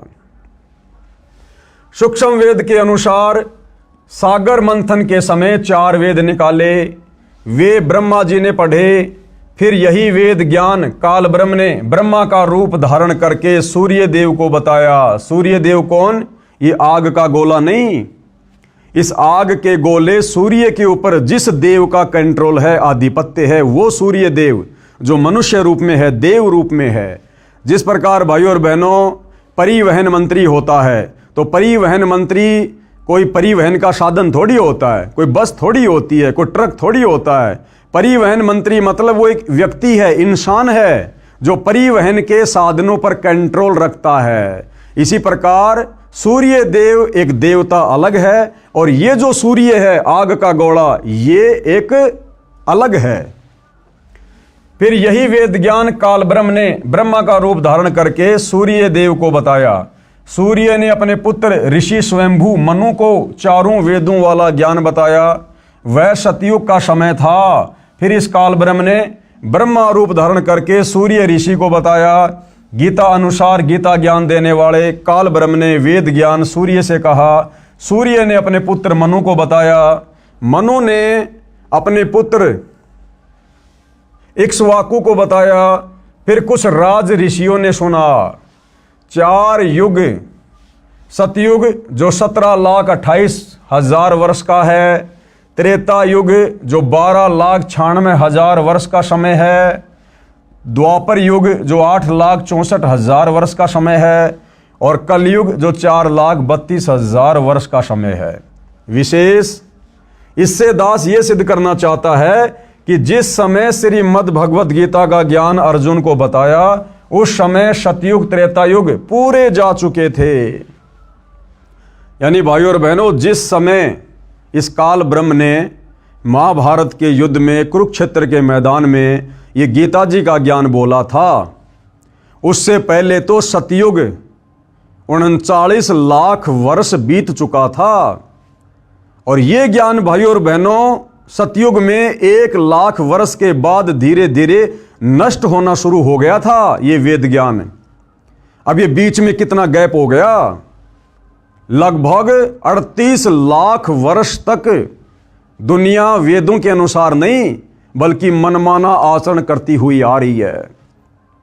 और अब सतगुरु रामपाल जी उसी वेद ज्ञान को, इसी गीता जी के ज्ञान को जब यथार्थ रूप में समाज में उतार रहे हैं, तो लोगों को स्वीकार करने में बड़ी दिक्कत आ रही है, क्योंकि लोग लोक वेद पर ज्यादा आधारित हो गए, कहीं सुनी बातों पर ज्यादा विश्वास करने लग गए, और कहते हैं कि संत रामपाल जी को क्या पता, ये तो कल आए हैं, ये हमारे बड़े बड़े साधु संत महात्मा ऋषि आचार्य शंकराचार्य जैसे चले गए, क्या उनको ज्ञान नहीं था? तो भाइयों और बहनों, किसको कितना ज्ञान था, ये सारी बातें आप जी इन वीडियो में देख रहे हैं। इस पवित्र पुस्तक हिंदू साहिबान नहीं समझे गीता वेद पुराण अपनी आंखों से देख रहे हैं। तो वर्तमान में सतगुरु रामपाल जी को, जो कि ये वेद ज्ञान, ये गीता ज्ञान, ये प्राय लुप्त हो चुका है। लोग शास्त्र विरुद्ध साधना को सत्य मानकर उस पर आरूढ़ हो चुके हैं। अब आम समाज में इस सत्य ज्ञान को उतारने में थोड़ी कठिनाई आ रही है, लेकिन भाइयों और बहनों, ये कलयुग की बिचली पीढ़ी है। सभी को परमात्मा ने अक्षर ज्ञान युक्त कर दिया है, सभी को शिक्षित कर दिया है, सभी सदग्रंथों का अनेक भाषाओं में ट्रांसलेट करवा दिया गया है। बुद्धिमान समाज है और अवश्य इस सच्चाई को स्वीकार करेगा, भले ही थोड़ा समय लगे। इससे दास ये सिद्ध करना चाहता है कि जिस समय श्रीमद् भगवत गीता का ज्ञान अर्जुन को बताया, यानी लगभग 5,500 वर्ष पहले द्वापर में, उस समय सतयुग त्रेतायुग पूरे जा चुके थे तथा द्वापर युग मात्र 100 वर्ष शेष था। वेद ज्ञान काल ब्रह्म ने सूर्य देव को दिया। सूर्य ने अपने पुत्र वैश्वत मनु जी को सतयुग के प्रारंभ में दिया। उस समय पुराणों की रचना नहीं हुई थी, केवल वेदों के ज्ञान के आधार से ऋषिजन साधना करते थे, जिसका प्रमाण गीता अध्याय 17 श्लोक 23 में भी है। कहा है कि सच्चिदानंद घन ब्रह्म के सुमरण का ओम तत्सत 3 मंत्र का जाप है, जो 3 प्रकार से किया जाता है। सृष्टि की आदि में यानी सतयुग की शुरुआत में ब्राह्मण यानी विद्वान भगतजन इसी ज्ञान के अनुसार यज्ञ आदि अनुष्ठान किया करते थे। कृपया ध्यान दें, गीता का ज्ञान वेद ज्ञान से सतयुग के शुरू में ब्रह्मा व मनु को मिला था। उससे 38,87,900 वर्ष पश्चात कहा गया है। यानी भाइयों और बहनों, जो वेद ज्ञान सतयुग की शुरुआत में भगत जन उस वेद ज्ञान के अनुसार भक्ति किया करते थे, वो वेद ज्ञान फिर सतयुग के बाद यानी 38,87,900 साल के बाद अब महाभारत के युद्ध में, कुरुक्षेत्र के मैदान में फिर से गीता जी के रूप में बोला गया। इतने वर्षों के बाद उसे 38,87,900 वर्ष पश्चात कहा गया है, जो लगभग 1,00,000 वर्ष तक यथारूप में रहा सतयुग की शुरुआत में। उसके पश्चात मनमाना आचरण प्रारंभ हो गया था। प्रमाण आगे बताया है। यह भी याद रखें कि गीता अध्याय 4 श्लोक 1 और 2 में गीता ज्ञानदाता ने यानी काल ब्रह्म ने कहा है कि हे अर्जुन, ये अविनाशी योग यानी यह है अविनाशी भक्ति जो जीव को भी अविनाशी बना दे, शाश्वत स्थान सतलोक में बैठा दे। यह अविनाशी योग यानी यथार्थ भक्ति की जानकारी वाला ज्ञान अर्थात वेद ज्ञान मैंने सूर्य से कहा था सतयुग में। सूर्य ने अपने पुत्र मनु से कहा सतयुग में। मनु ने अपने पुत्र इक्ष्वाकु राजा से कहा सतयुग में। उसके बाद ये ज्ञान राज ऋषियों ने परंपरा से जाना, यानी फिर इसमें मिलावट होती चली गई, किंतु बाद में वह योग यानी भक्ति का ज्ञान नष्ट यानी नष्ट हो गया था। यानी ये तत्व ज्ञान, ये वास्तविक वेद वाला ज्ञान है। सतयुग में केवल शुरुआत में 1,00,000 वर्ष तक ठीक ठाक चला। उसके बाद इस ज्ञान में मिलावट होनी शुरू हो गई, इस भक्ति में मिलावट होनी शुरू हो गई।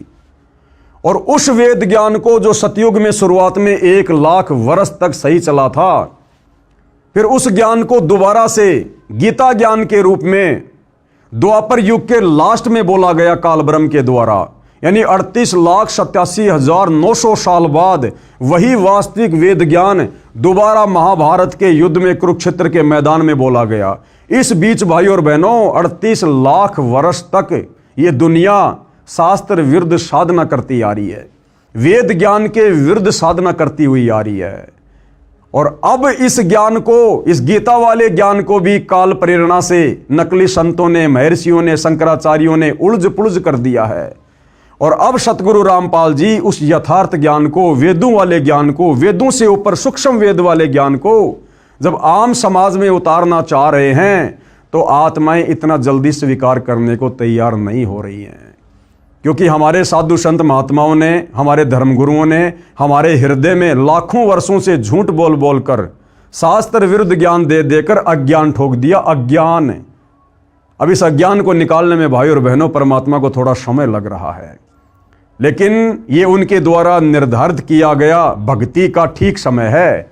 कलयुग की बिचली पीढ़ी है। परमेश्वर ने सारे साधन हमें दे दिए और अब ये ज्ञान आत्माएं समझेंगी, पूरा विश्व समझेगा।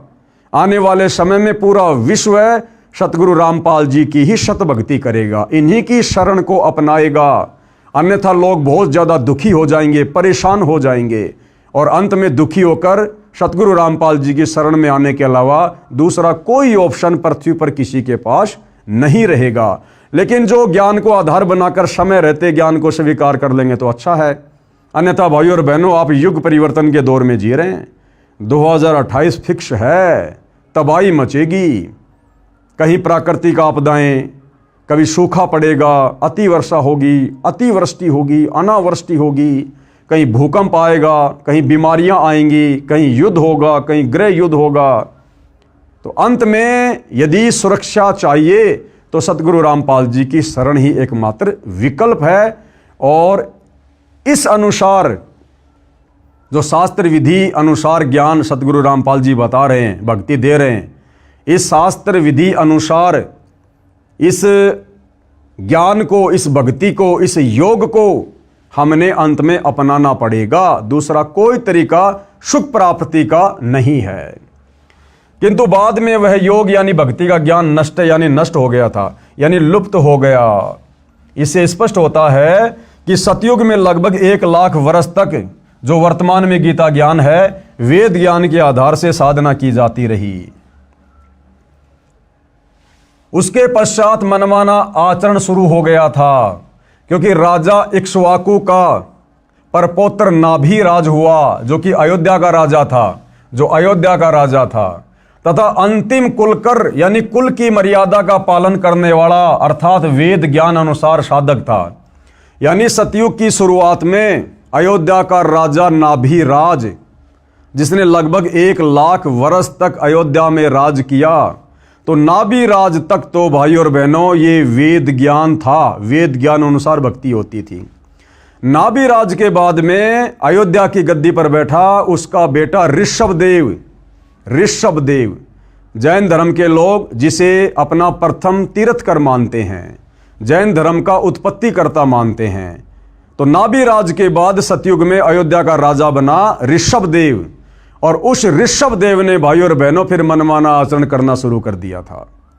उसने फिर भूखा रहकर साधना करना, व्रत करना, मुंह में पत्थर लेकर साधना करना, नंगा रहकर जंगल में जाकर साधना करना, उसने फिर इस वेद ज्ञान के विपरीत साधना शुरू कर दी थी।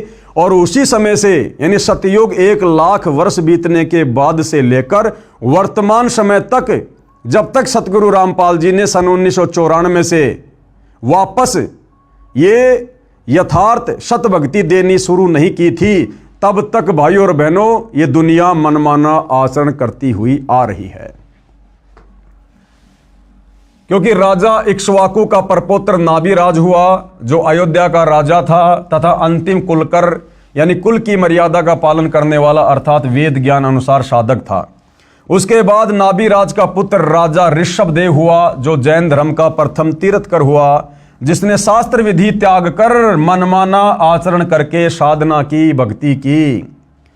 प्रश्न 6, अब किसी ने सवाल किया है पुराण कैसे बने, कि इन पुराणों की रचना कैसे हुई है। इन पुराणों की रचना भी भाई और बहनों मनमाने तरीके से हुई है, मनमाने तरीके से। पुराणों में भी यथार्थ भक्ति नहीं है। उत्तर कृपया ध्यान दें, यह वेद ज्ञान यानी जो गीता में बताया गया है सतयुग के प्रारंभ में यानी शुरुआत में, यानी लगभग 1 लाख वर्ष सतयुग बीत जाने के बाद ही समाप्त हो गया था। इसका प्रमाण कहाँ है? इसका प्रमाण है जैन संस्कृति कोश, यानी जैन समाजियों की एक पुस्तक है जैन संस्कृति कोश नामक पुस्तक, जिसके लेखक हैं प्रोफेसर भागचंद जैन भास्कर, सन्मति प्राच्य शोध संस्थान नागपुर कला एवं धर्म शोध संस्थान वाराणसी। इसके प्रकाशक हैं डॉक्टर प्रेम शंकर द्विवेदी। डॉक्टर भागचंद्र जैन भास्कर के पेज नंबर 176 पर लिखा है कि इक्ष्वाकु के वंश में राजा नाभिराज हुए, उनके पुत्र ऋषभदेव जी हुए जो अयोध्या के राजा थे। ऋषभदेव राज त्याग कर 1 वर्ष तक निराहार रहे, यानी भूखे रहे, व्रत किया। अब ये व्रत करना ना गीता में है ना वेद में है। तो ये राजा ऋषभदेव से पाखंड इस भक्ति में शुरू हो चुका था, मनमानी भक्ति इन्होंने करनी शुरू कर दी थी। यानी कुछ नहीं खाया, फिर जंगल में चले गए, 1000 वर्ष तक घोर तप किया। अब ये घोर तप करना ना गीता में लिखा है ना वेदों में। गीता जी तो मना कर रही है कि जो साधक तप करते हैं वो शरीर में विराजमान परमात्मा को और शरीर के कमल चक्रों में विराजमान देवताओं को भी दुखी करते हैं, वो तो राक्षस स्वभाव के जान, और उनको तो मैं घोर नरक में डालता हूं। अब बताओ, सतयुग में राजा ऋषभदेव ने उस समय यह तप करना शुरू कर दिया था, वेद विरुद्ध साधना। 1000 वर्ष तक घोर तप किया, जो जैन धर्म के प्रथम तीर्थकर हुए। इसके पश्चात धर्म देशना यानी नाम दीक्षा देने लगे, मनमुखी रूप से नाम देने लगे। और प्रथम नाम उपदेश उस ऋषभदेव ने अपने पुत्र यानी भरत के पुत्र मरीचि को दी। किसको दी? अपने पुत्र भरत के पुत्र मरीचि को दी। इसी मरीचि को वैदिक धर्म का प्रवर्तक माना जाता है। यही आत्मा आगे चलकर जैन धर्म का 24वां तीर्थकर महावीर जैन बना। अब बताओ, ऋषभदेव ने अपने पोते मारीचि को नाम दीक्षा दी और ऋषभदेव खुद वेद ज्ञान के विरुद्ध साधना करने लग गया था। तो जिसको वो नाम उपदेश देगा वो भी तो वही साधना करेगा वेद विरुद्ध। तो अपने पुत्र मारीचि को उसने प्रथम नाम दिया और वही मारीचि वाली आत्मा आगे चलकर लाखों वर्ष बाद जैन धर्म का 24वां तीर्थकर महावीर जैन हुआ। तो बताओ भाई और बहनों, जब सतयुग में जैन धर्म के प्रवर्तक ऋषभ देव ने ही वेद विरुद्ध साधना शुरू कर दी थी। जो जैन धर्म के 24वें तीर्थकर महावीर स्वामी के पास, महावीर जैन के पास भला वेद अनुसार साधना कहाँ से होगी? और जब आप पढ़ेंगे जैन समाज की पुस्तक आओ जैन धर्म को जाने, उसमें साफ साफ लिखा है कि महावीर जैन ने अपने जीवन काल में 363 पाखंड मत चलाए। यानी बहुत सारे पाखंड मत तो ऋषभ देव जी ने शुरू कर दिए थे, और फिर महावीर जैन ने भी कमी नहीं छोड़ी, 363 पाखंड मत चला के चला गया। नंगा रहना, मुंह पे पट्टी बांधना, प्याज लहसुन नहीं खाना, सूर्य अस्त होने से पहले भोजन कर लेना, दुनिया भर के पाखंड मत चला के निकल पड़ा। यही आत्मा आगे चलकर, कौन सी आत्मा? मारीची वाली आत्मा, जिसने ऋषभ देव से यानी अपने दादाजी से नाम उपदेश लिया था। यही आत्मा आगे चलकर जैन धर्म का 24वां तीर्थकर महावीर जैन बना। जिस साधना को श्री ऋषभ देव जी करते थे, वही साधना अपने प्रथम शिष्य मरीची को दी। आगे पढ़ोगे, मरीची यानी महावीर जैन की दुर्गति का प्रमाण, और ऋषभ देव के द्वारा बताई गई शास्त्र विरुद्ध साधना करने से उस मारीची वाले जीव की क्या क्या दुर्गति हुई, फिर कैसे कैसे उसने जीवन भोगे। आगे पढ़ोगे, मारीची यानी महावीर जैन की दुर्गति का प्रमाण है। इसे स्पष्ट है कि मनु के पुत्र इक्ष्वाकु, इक्ष्वाकु के परपोत्र नाभिराज, नाभिराज के पुत्र ऋषभ देव जी ने सब साधना वेद विरुद्ध की, यानी वेद ज्ञान की कमी स्पष्ट है। गीता चारों वेदों का सार है। गीता अध्याय 17 श्लोक 1 और 6 में घोर तप को मनमाना शास्त्र विरुद्ध साधना कहा है। ऐसे व्यक्तियों को जो मन कल्पित घोर तप को तपते हैं, असुर यानी राक्षस स्वभाव के जान, उनको घोर नरक में डाला जाता है। फिर और नीची योनियों में, भूत पितर की, पशु पक्षियों की योनि में जाता है। कौन? जो व्यक्ति मनमाना आचरण करता है। और वर्तमान में पूरा का पूरा हिंदू समाज संत रामपाल जी के भक्तों को छोड़कर मनमाना आचरण कर रहा है। सब के सब नरक में जाने वाली साधना कर रहे हैं। गीता अध्याय 17 श्लोक 5, जो मनुष्य शास्त्र विधि से रहित केवल मनमाना, जो वेदों व गीता शास्त्रों में कहीं नहीं है, जैसे राधे राधे श्याम मिला दे, ओम नमो भागवते वासुदेवाय नमः, व्रत करना, तीर्थों पे जाना, मूर्ति बनाकर पूजना, मंदिरों में जाना, मस्जिदों में जाना, चर्चों में जाना, गुरुद्वारा बनाकर पूजा करना, तप करना, पैदल यात्रा करना, कावड़ लेके आना, ये वेदों में और गीता जी में कहीं नहीं है। ये मनमाना आचरण है, और ये मनमाना आचरण करने वाला अंत में नरक का भागी होता है, क्योंकि ये साधना वेद और गीता के विरुद्ध है। गीता अध्याय 17 श्लोक 5, जो मनुष्य शास्त्र विधि से रहित केवल मनमाना, जो वेदों व गीता शास्त्रों में नहीं कहा है, उस घोर तप को तपते हैं तथा दंभ और अहंकार से युक्त कामना, आसक्ति, बल के अभिमान से भी युक्त हैं। यानी अहंकार भी है, मान बढ़ाई भी है, दिखावा भी है। गीता अध्याय 17 श्लोक 6, शरीर रूप से स्थित भूत समुदाय को, शरीर में असंख्यों सूक्ष्म जीव हैं, उन प्राणियों को और अंतःकरण में स्थित मुझको दुखी करने वाले यानी अधिक कष्ट देने वाले हैं, उन अज्ञानियों को तू आसुर यानी राक्षस स्वभाव वाले जान। यानी जो व्यक्ति वेद और गीता विरुद्ध साधना करता है, जो व्यक्ति तत्वदर्शी संत की शरण में आकर शास्त्र अनुकूल सत भक्ति नहीं करता, भाई गीता ज्ञानदाता कह रहा है कि वो तो राक्षस स्वभाव को धारण किया हुआ मनुष्य में नीच व्यक्ति है, उसको तो मैं घोर नरक में डालूंगा। तो आज सतगुरु रामपाल जी के पंथ में उनके भक्तों को छोड़कर 99.99% हिंदू समाज, मुसलमान समाज, सिख समाज, ईसाई समाज, पूरे विश्व के प्राणी शास्त्र विरुद्ध, वेद विरुद्ध, गीता विरुद्ध मनमाना आचरण, मनमानी भक्ति कर रहे हैं। देख लेना भैया क्या बनेगी।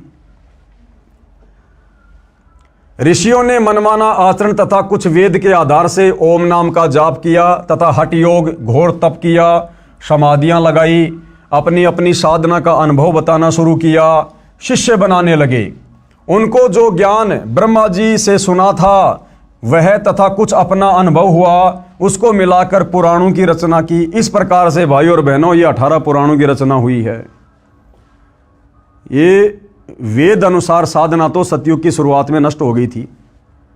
उसके बाद में सुना सुनाया ज्ञान और मनमानी भक्ति आगे चलने लगी। फिर आगे जितने भी बड़े बड़े साधु संत महात्मा ऋषि हुए हैं, दुर्वासा जैसे, वशिष्ठ जैसे, विश्वामित्र जैसे, मार्कंडे जैसे, इन लोगों ने कुछ एक साधना तो थोड़ी बहुत वेदों से निकाल ली और कुछ एक इन्होंने समाधि अवस्था में जो भी इनको अनुभव हुआ उसको मिलाकर गोल मटोल करके अपना अनुभव इन्होंने पुस्तकों के रूप में लिख दिया और समाज में पेश कर दिया, जिसको हम कहते हैं पुराण। तो भाइयों और बहनों, इन 18 पुराणों में जो ज्ञान वेदों से मेल खाता है, जो ज्ञान गीता जी से मेल खाता है, वो तो सत्य है, वो हमें स्वीकार्य है। और इन 18 पुराणों का जो ज्ञान वेद और गीता के ज्ञान के विरुद्ध है, वो किसी काम का नहीं है, वो कूड़ा करकट है। उनको जो ज्ञान ब्रह्मा जी से सुना था वह तथा कुछ अपना अनुभव हुआ, उसको मिलाकर पुराणों की रचना की। जो महाभारत युद्ध के बाद व्यास जी ने 4 वेदों 18 पुराणों वाला ज्ञान महाभारत ग्रंथ, जिसमें श्रीमद् भगवत गीता भी लिखी है, तथा श्रीमद् भगवत यानी सुधा सागर जो राजा परीक्षित को ऋषि शुकदेव ने 7 दिन कथा सुनाई थी, वह ज्ञान श्रीमद् भागवत नाम से जाना जाता है। इन सब को लिपिबद्ध किया किसने? वेद व्यास जी ने कागज पर लिखा, जो आज आपके कर कमलों में है। विशेष ऋषियों ने एक दूसरे से सुना ज्ञान बताया, जिससे पवित्र पुराणों की रचना हुई। इसका प्रमाण आप देखें व पढ़ेंगे इसी पुस्तक के पेज नंबर 192 पर आगे। पर जहां शिव महापुराण की विद्वेश्वर संहिता के अध्याय 12 श्लोक 1:54 की फोटोकॉपी लगी है, वक्ता ऋषि शुत जी हैं, जो व्यास ऋषि का शिष्य है। कहा है कि मैंने जैसा व्यास जी से सुना वैसा कहता हूं। इससे सिद्ध है कि पुराणों का ज्ञान लोकवेद है, यानी सुना सुनाया ज्ञान है। कहा सुना यानी दंत कथा है, जो वेद विरुद्ध है, जिसका मुक्ति से कोई लेना देना नहीं है। प्रश्न नंबर 7, वेद, गीता तथा 18 पुराणों का ज्ञान एक समान हुआ, क्योंकि ऋषियों ने भी वेदों को पढ़ा, फिर भक्ति की, अपना अनुभव बताया, जो पुराण कहे जाते हैं। तो इसका उत्तर गुरुदेव दे रहे हैं, वेदों व पुराणों का ज्ञान एक समान नहीं है। पुराणों में कुछ ज्ञान वेदों का है, शेष ऋषियों के घर का है, जो व्यर्थ है, बेकार है, उनका खुद का अपना अनुभव है। और भक्ति मार्ग में खुद का अनुभव नहीं चलता। उदाहरण दिया गुरुदेव ने, मार्कंडे पुराण का उदाहरण दे रहे हैं गुरुदेव। अध्याय रोचे ऋषि की उत्पत्ति कथा प्रश्न 250 पर कहा है कि एक रुचि ऋषि था, जो वेदों को पढ़ता था। उसने विचार किया कि मनुष्य जीवन मोक्ष प्राप्ति के लिए मिला है, कि भाई मानव जन्म दुर्लभ है, ये मिले न बारंबार, जैसे तरवर से पत्ता टूट गिरे फिर बहुर न लगता डार। ये मनुष्य जन्म पूर्ण परमात्मा हमें केवल मोक्ष प्राप्ति के लिए, शत भक्ति के लिए देता है, कि मानव जन्म पाए कर जो नहीं रटे हरि नाम, भाई जैसे कुआ जल बिना फिर बनवाया क्या काम। तो रोचे ऋषि को इस बात का ज्ञान था कि ये जो मनुष्य शरीर है, ये केवल पूर्ण परमात्मा की सच्चे तत्वदर्शी संत से सत भक्ति लेकर मोक्ष करवाने के लिए मिलता है, कि मनुष्य जीवन मोक्ष प्राप्ति के लिए मिला है। इसलिए उसने न विवाह करवाया, न आश्रम का निर्माण किया, वेदों को जैसा समझा उसी अनुसार साधना करता था। उसकी उम्र 40 वर्ष हो गई थी। एक दिन उस ऋषि के पितामह यानी दादा तथा पर पितामह यानी उसका परदादा तथा पर पितामह का पिता यानी 3 दादाजी, एक पिता आकाश में दिखाई दिए।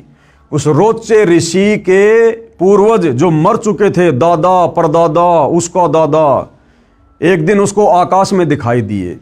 उससे पहले वो रोचे ऋषि वेदों के अनुसार सत भक्ति कर रहा था, लेकिन उसके पूर्वजों ने जो भूत बने हुए थे, उन्होंने उसको वेद विरुद्ध साधना पर लगा दिया।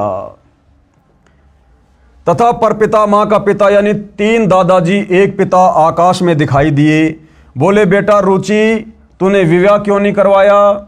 हमारे श्राद्ध कर्म पिंडदान क्यों नहीं कराया? बेटा हम पितर बने हैं, हमारे कर्मकांड करो। क्योंकि रोचे ऋषि के दादा ने परदादा ने वेद विरुद्ध साधना की, मनमाना आचरण किया, और फिर वो भूत बन गए, प्रेत बन गए। पितर बन गए, कष्ट भोग रहे थे। तो वो सारे के सारे रोचे ऋषि को दिखाई दिए और उसको क्या कहा कि बेटा रुचि, तूने विवाह क्यों नहीं करवाया, हमारे श्राद्ध कर्मकांड पिंडदान क्यों नहीं कराए, जबकि वेदों में और गीता में ये पाखंड करने के लिए कोई आदेश नहीं है। बेटा हम पितर बने हैं, भाई सत भक्ति करते पितर क्यों बने, हमारे कर्मकांड करो। रुचि ऋषि बोला, हे पिता, हे पितामहे, वेद में कर्मकांड को अविद्या कहा है, यानी मूर्खों का कर्म बताया है वेदों में। श्राद्ध निकालना, पितर पूजना, यानी मूर्खों का कर्म बताया है, ये नहीं करना चाहिए।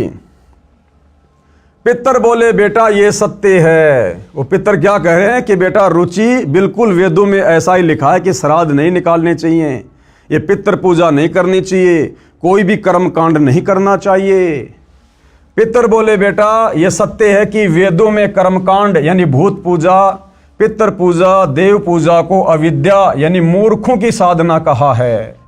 आप जिस मार्ग पर लगे हो, वो पूर्वज कहने लगे कि बेटा रुचि, आप जिस मार्ग पे लगे हो ना, जो वेदों के अनुसार साधना कर रहे हो, यह मोक्ष मार्ग है। बेटा हम बहुत दुखी हैं, हमारा कर्मकांड कर, विवाह करवाओ। चारों पितर भी ऋषि थे, इन्होंने वेद विरुद्ध भक्ति की, जिस कारण से पितर योनि में कष्ट उठा रहे थे, अपना जीवन नष्ट किया, अपने बच्चों को सुमार्ग छुड़वाकर, यानी रोचे ऋषि जो वेदों के अनुसार साधना कर रहा था, सुमार्ग पर लगा हुआ था, उन पितरों ने अपने उस बच्चे का सुमार्ग छुड़वाकर कुमार्ग में धकेल दिया। उसको डरा के, धमका के, लोभ लालच दे के कि पितर तेरा ये भला कर देंगे, पितर तेरा ये कर देंगे। और गुरुदेव कहते हैं वो पितर खुद तो भूखे मर रहे हैं, बता रुचि ऋषि का भला क्या भला कर देंगे।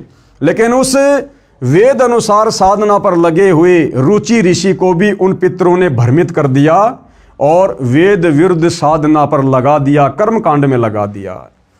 रुचि ऋषि ने विवाह करवाया, एक पुत्र हुआ, उसका रोचे नाम रखा।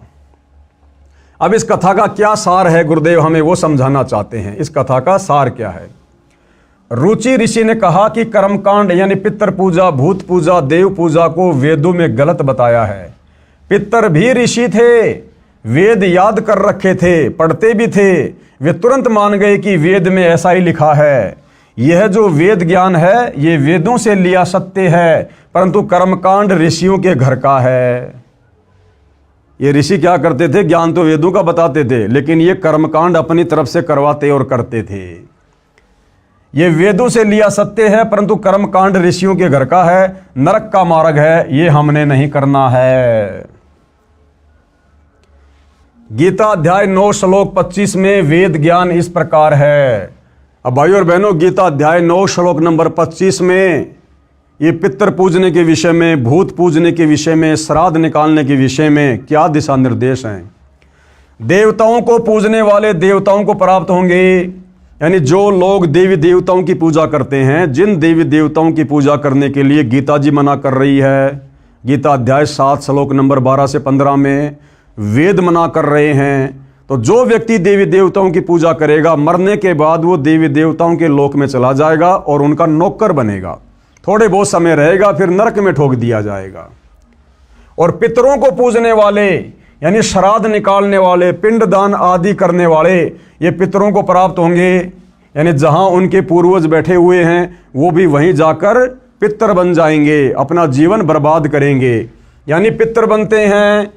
और भूतों को पूजने वाले यानी 13वीं महीना वाली क्रिया, अस्थि उठाकर गंगा में प्रवाह करना, श्राद्ध आदि करना, भूतों को प्राप्त होते हैं, यानी वो प्रेत बनते हैं। मेरा पूजन करने वाले मुझे प्राप्त होंगे। कौन कह रहा है? काल ब्रह्म कह रहा है कि मेरा पूजन करने वाले मेरे को प्राप्त होंगे। तो काल ब्रह्म की पूजा करने वाला कहाँ जाएगा? उसके ब्रह्मलोक में जाएगा। ब्रह्मलोक में जाने के बाद फिर वो जन्म मरण में आएगा।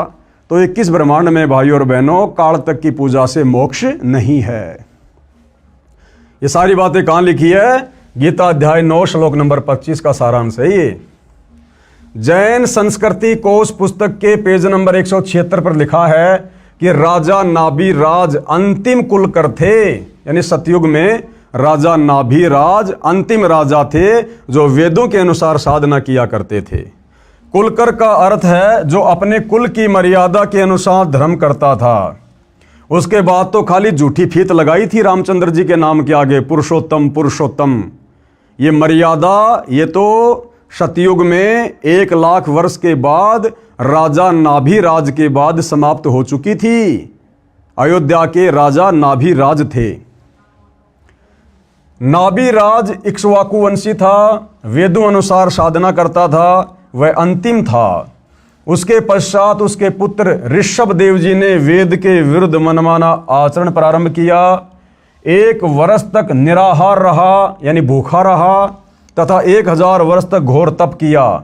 इससे सिद्ध हुआ कि ऋषिजन नाभिराज के पश्चात उसी इक्ष्वाकु कुल में ऋषभ देव हुए जो नाभिराज के पुत्र थे। वे उसी समय से ही शास्त्र विधि त्याग कर मनमाना आचरण करने लगे थे, यानी वेदों के विरुद्ध साधना करने लगे थे। इस पुस्तक के लेखक प्रोफेसर भागचंद्र जैन भास्कर जी हैं तथा प्रकाशक है डॉक्टर प्रेम शंकर द्विवेदी व डॉक्टर भागचंद्र भास्कर हैं। इस पुस्तक के पेज नंबर 175 से कुछ अंश इस प्रकार है। इस तरह ऋषभ देव जी के विषय में निष्कर्ष रूप कह सकते हैं, ऋषभ देव के पुत्र मरीचि यानी भरत के पुत्र को पुराण में वैदिक धर्म का प्रवर्तक माना गया है। यही मरीचि जैन परंपरा में आगे चलकर महावीर यानी वर्धमान बना। पेज नंबर 175 से 177 से कुछ अंश जो इस प्रकार हैं। अब भाइयों और बहनों, वो मरीचि वाली आत्मा जिसने सतयुग में अपने दादा ऋषभ देव से नाम उपदेश लिया था, जो ऋषभ देव वेद विरुद्ध साधना किया करता था, और वही मारीची वाली आत्मा आगे चलकर महावीर जैन बना, जैन धर्म का 24वां तीर्थकर बना। अब सतयुग से वो मारीची वाली आत्मा किन किन योनियों में कितने कष्ट उठाती हुई आगे बढ़ी। 20 करोड़ बार गधा, 30 करोड़ बार कुत्ता, 10 करोड़ बार हाथी, कभी नपुंसक बना, कभी पेड़ पौधे की योनियां प्राप्त की, कभी वो बिल्ली बना, कभी देवता बना बीच बीच में।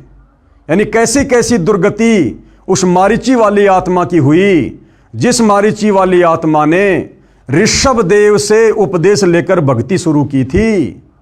तो भाइयों और बहनों, वर्तमान में जितने भी जैनी हैं तो इनका क्या हाल होगा अगर इन्होंने सतगुरु रामपाल जी को अपना गुरु धारण करके और ये शास्त्र विधि अनुसार सत भक्ति शुरू नहीं की। तो भाइयों और बहनों, उस मारीची वाली आत्मा का फिर आगे चलकर क्या हुआ, वो सारा का सारा इतिहास हम कल रात्रि 9 बजे इसी पवित्र पुस्तक से, जिसका नाम है हिंदू साहिबान नहीं समझे गीता वेद पुराण, जो परम पूज्य परमेश्वर सतगुरु रामपाल जी ने अपने कर कमल से लिखी है, कल रात्रि 9 बजे दास के Facebook page Pawan Das is live पर सभी भाई बहन लाइव जुड़िए। आगे का संदेश हम कल समझेंगे। तो आज के वीडियो में केवल इतना ही। गुरुदेव भगवान हम सबको आशीर्वाद दे, हमारा मार्गदर्शन करे। बंदी छोड़ सतगुरु रामपाल जी भगवान की जय हो।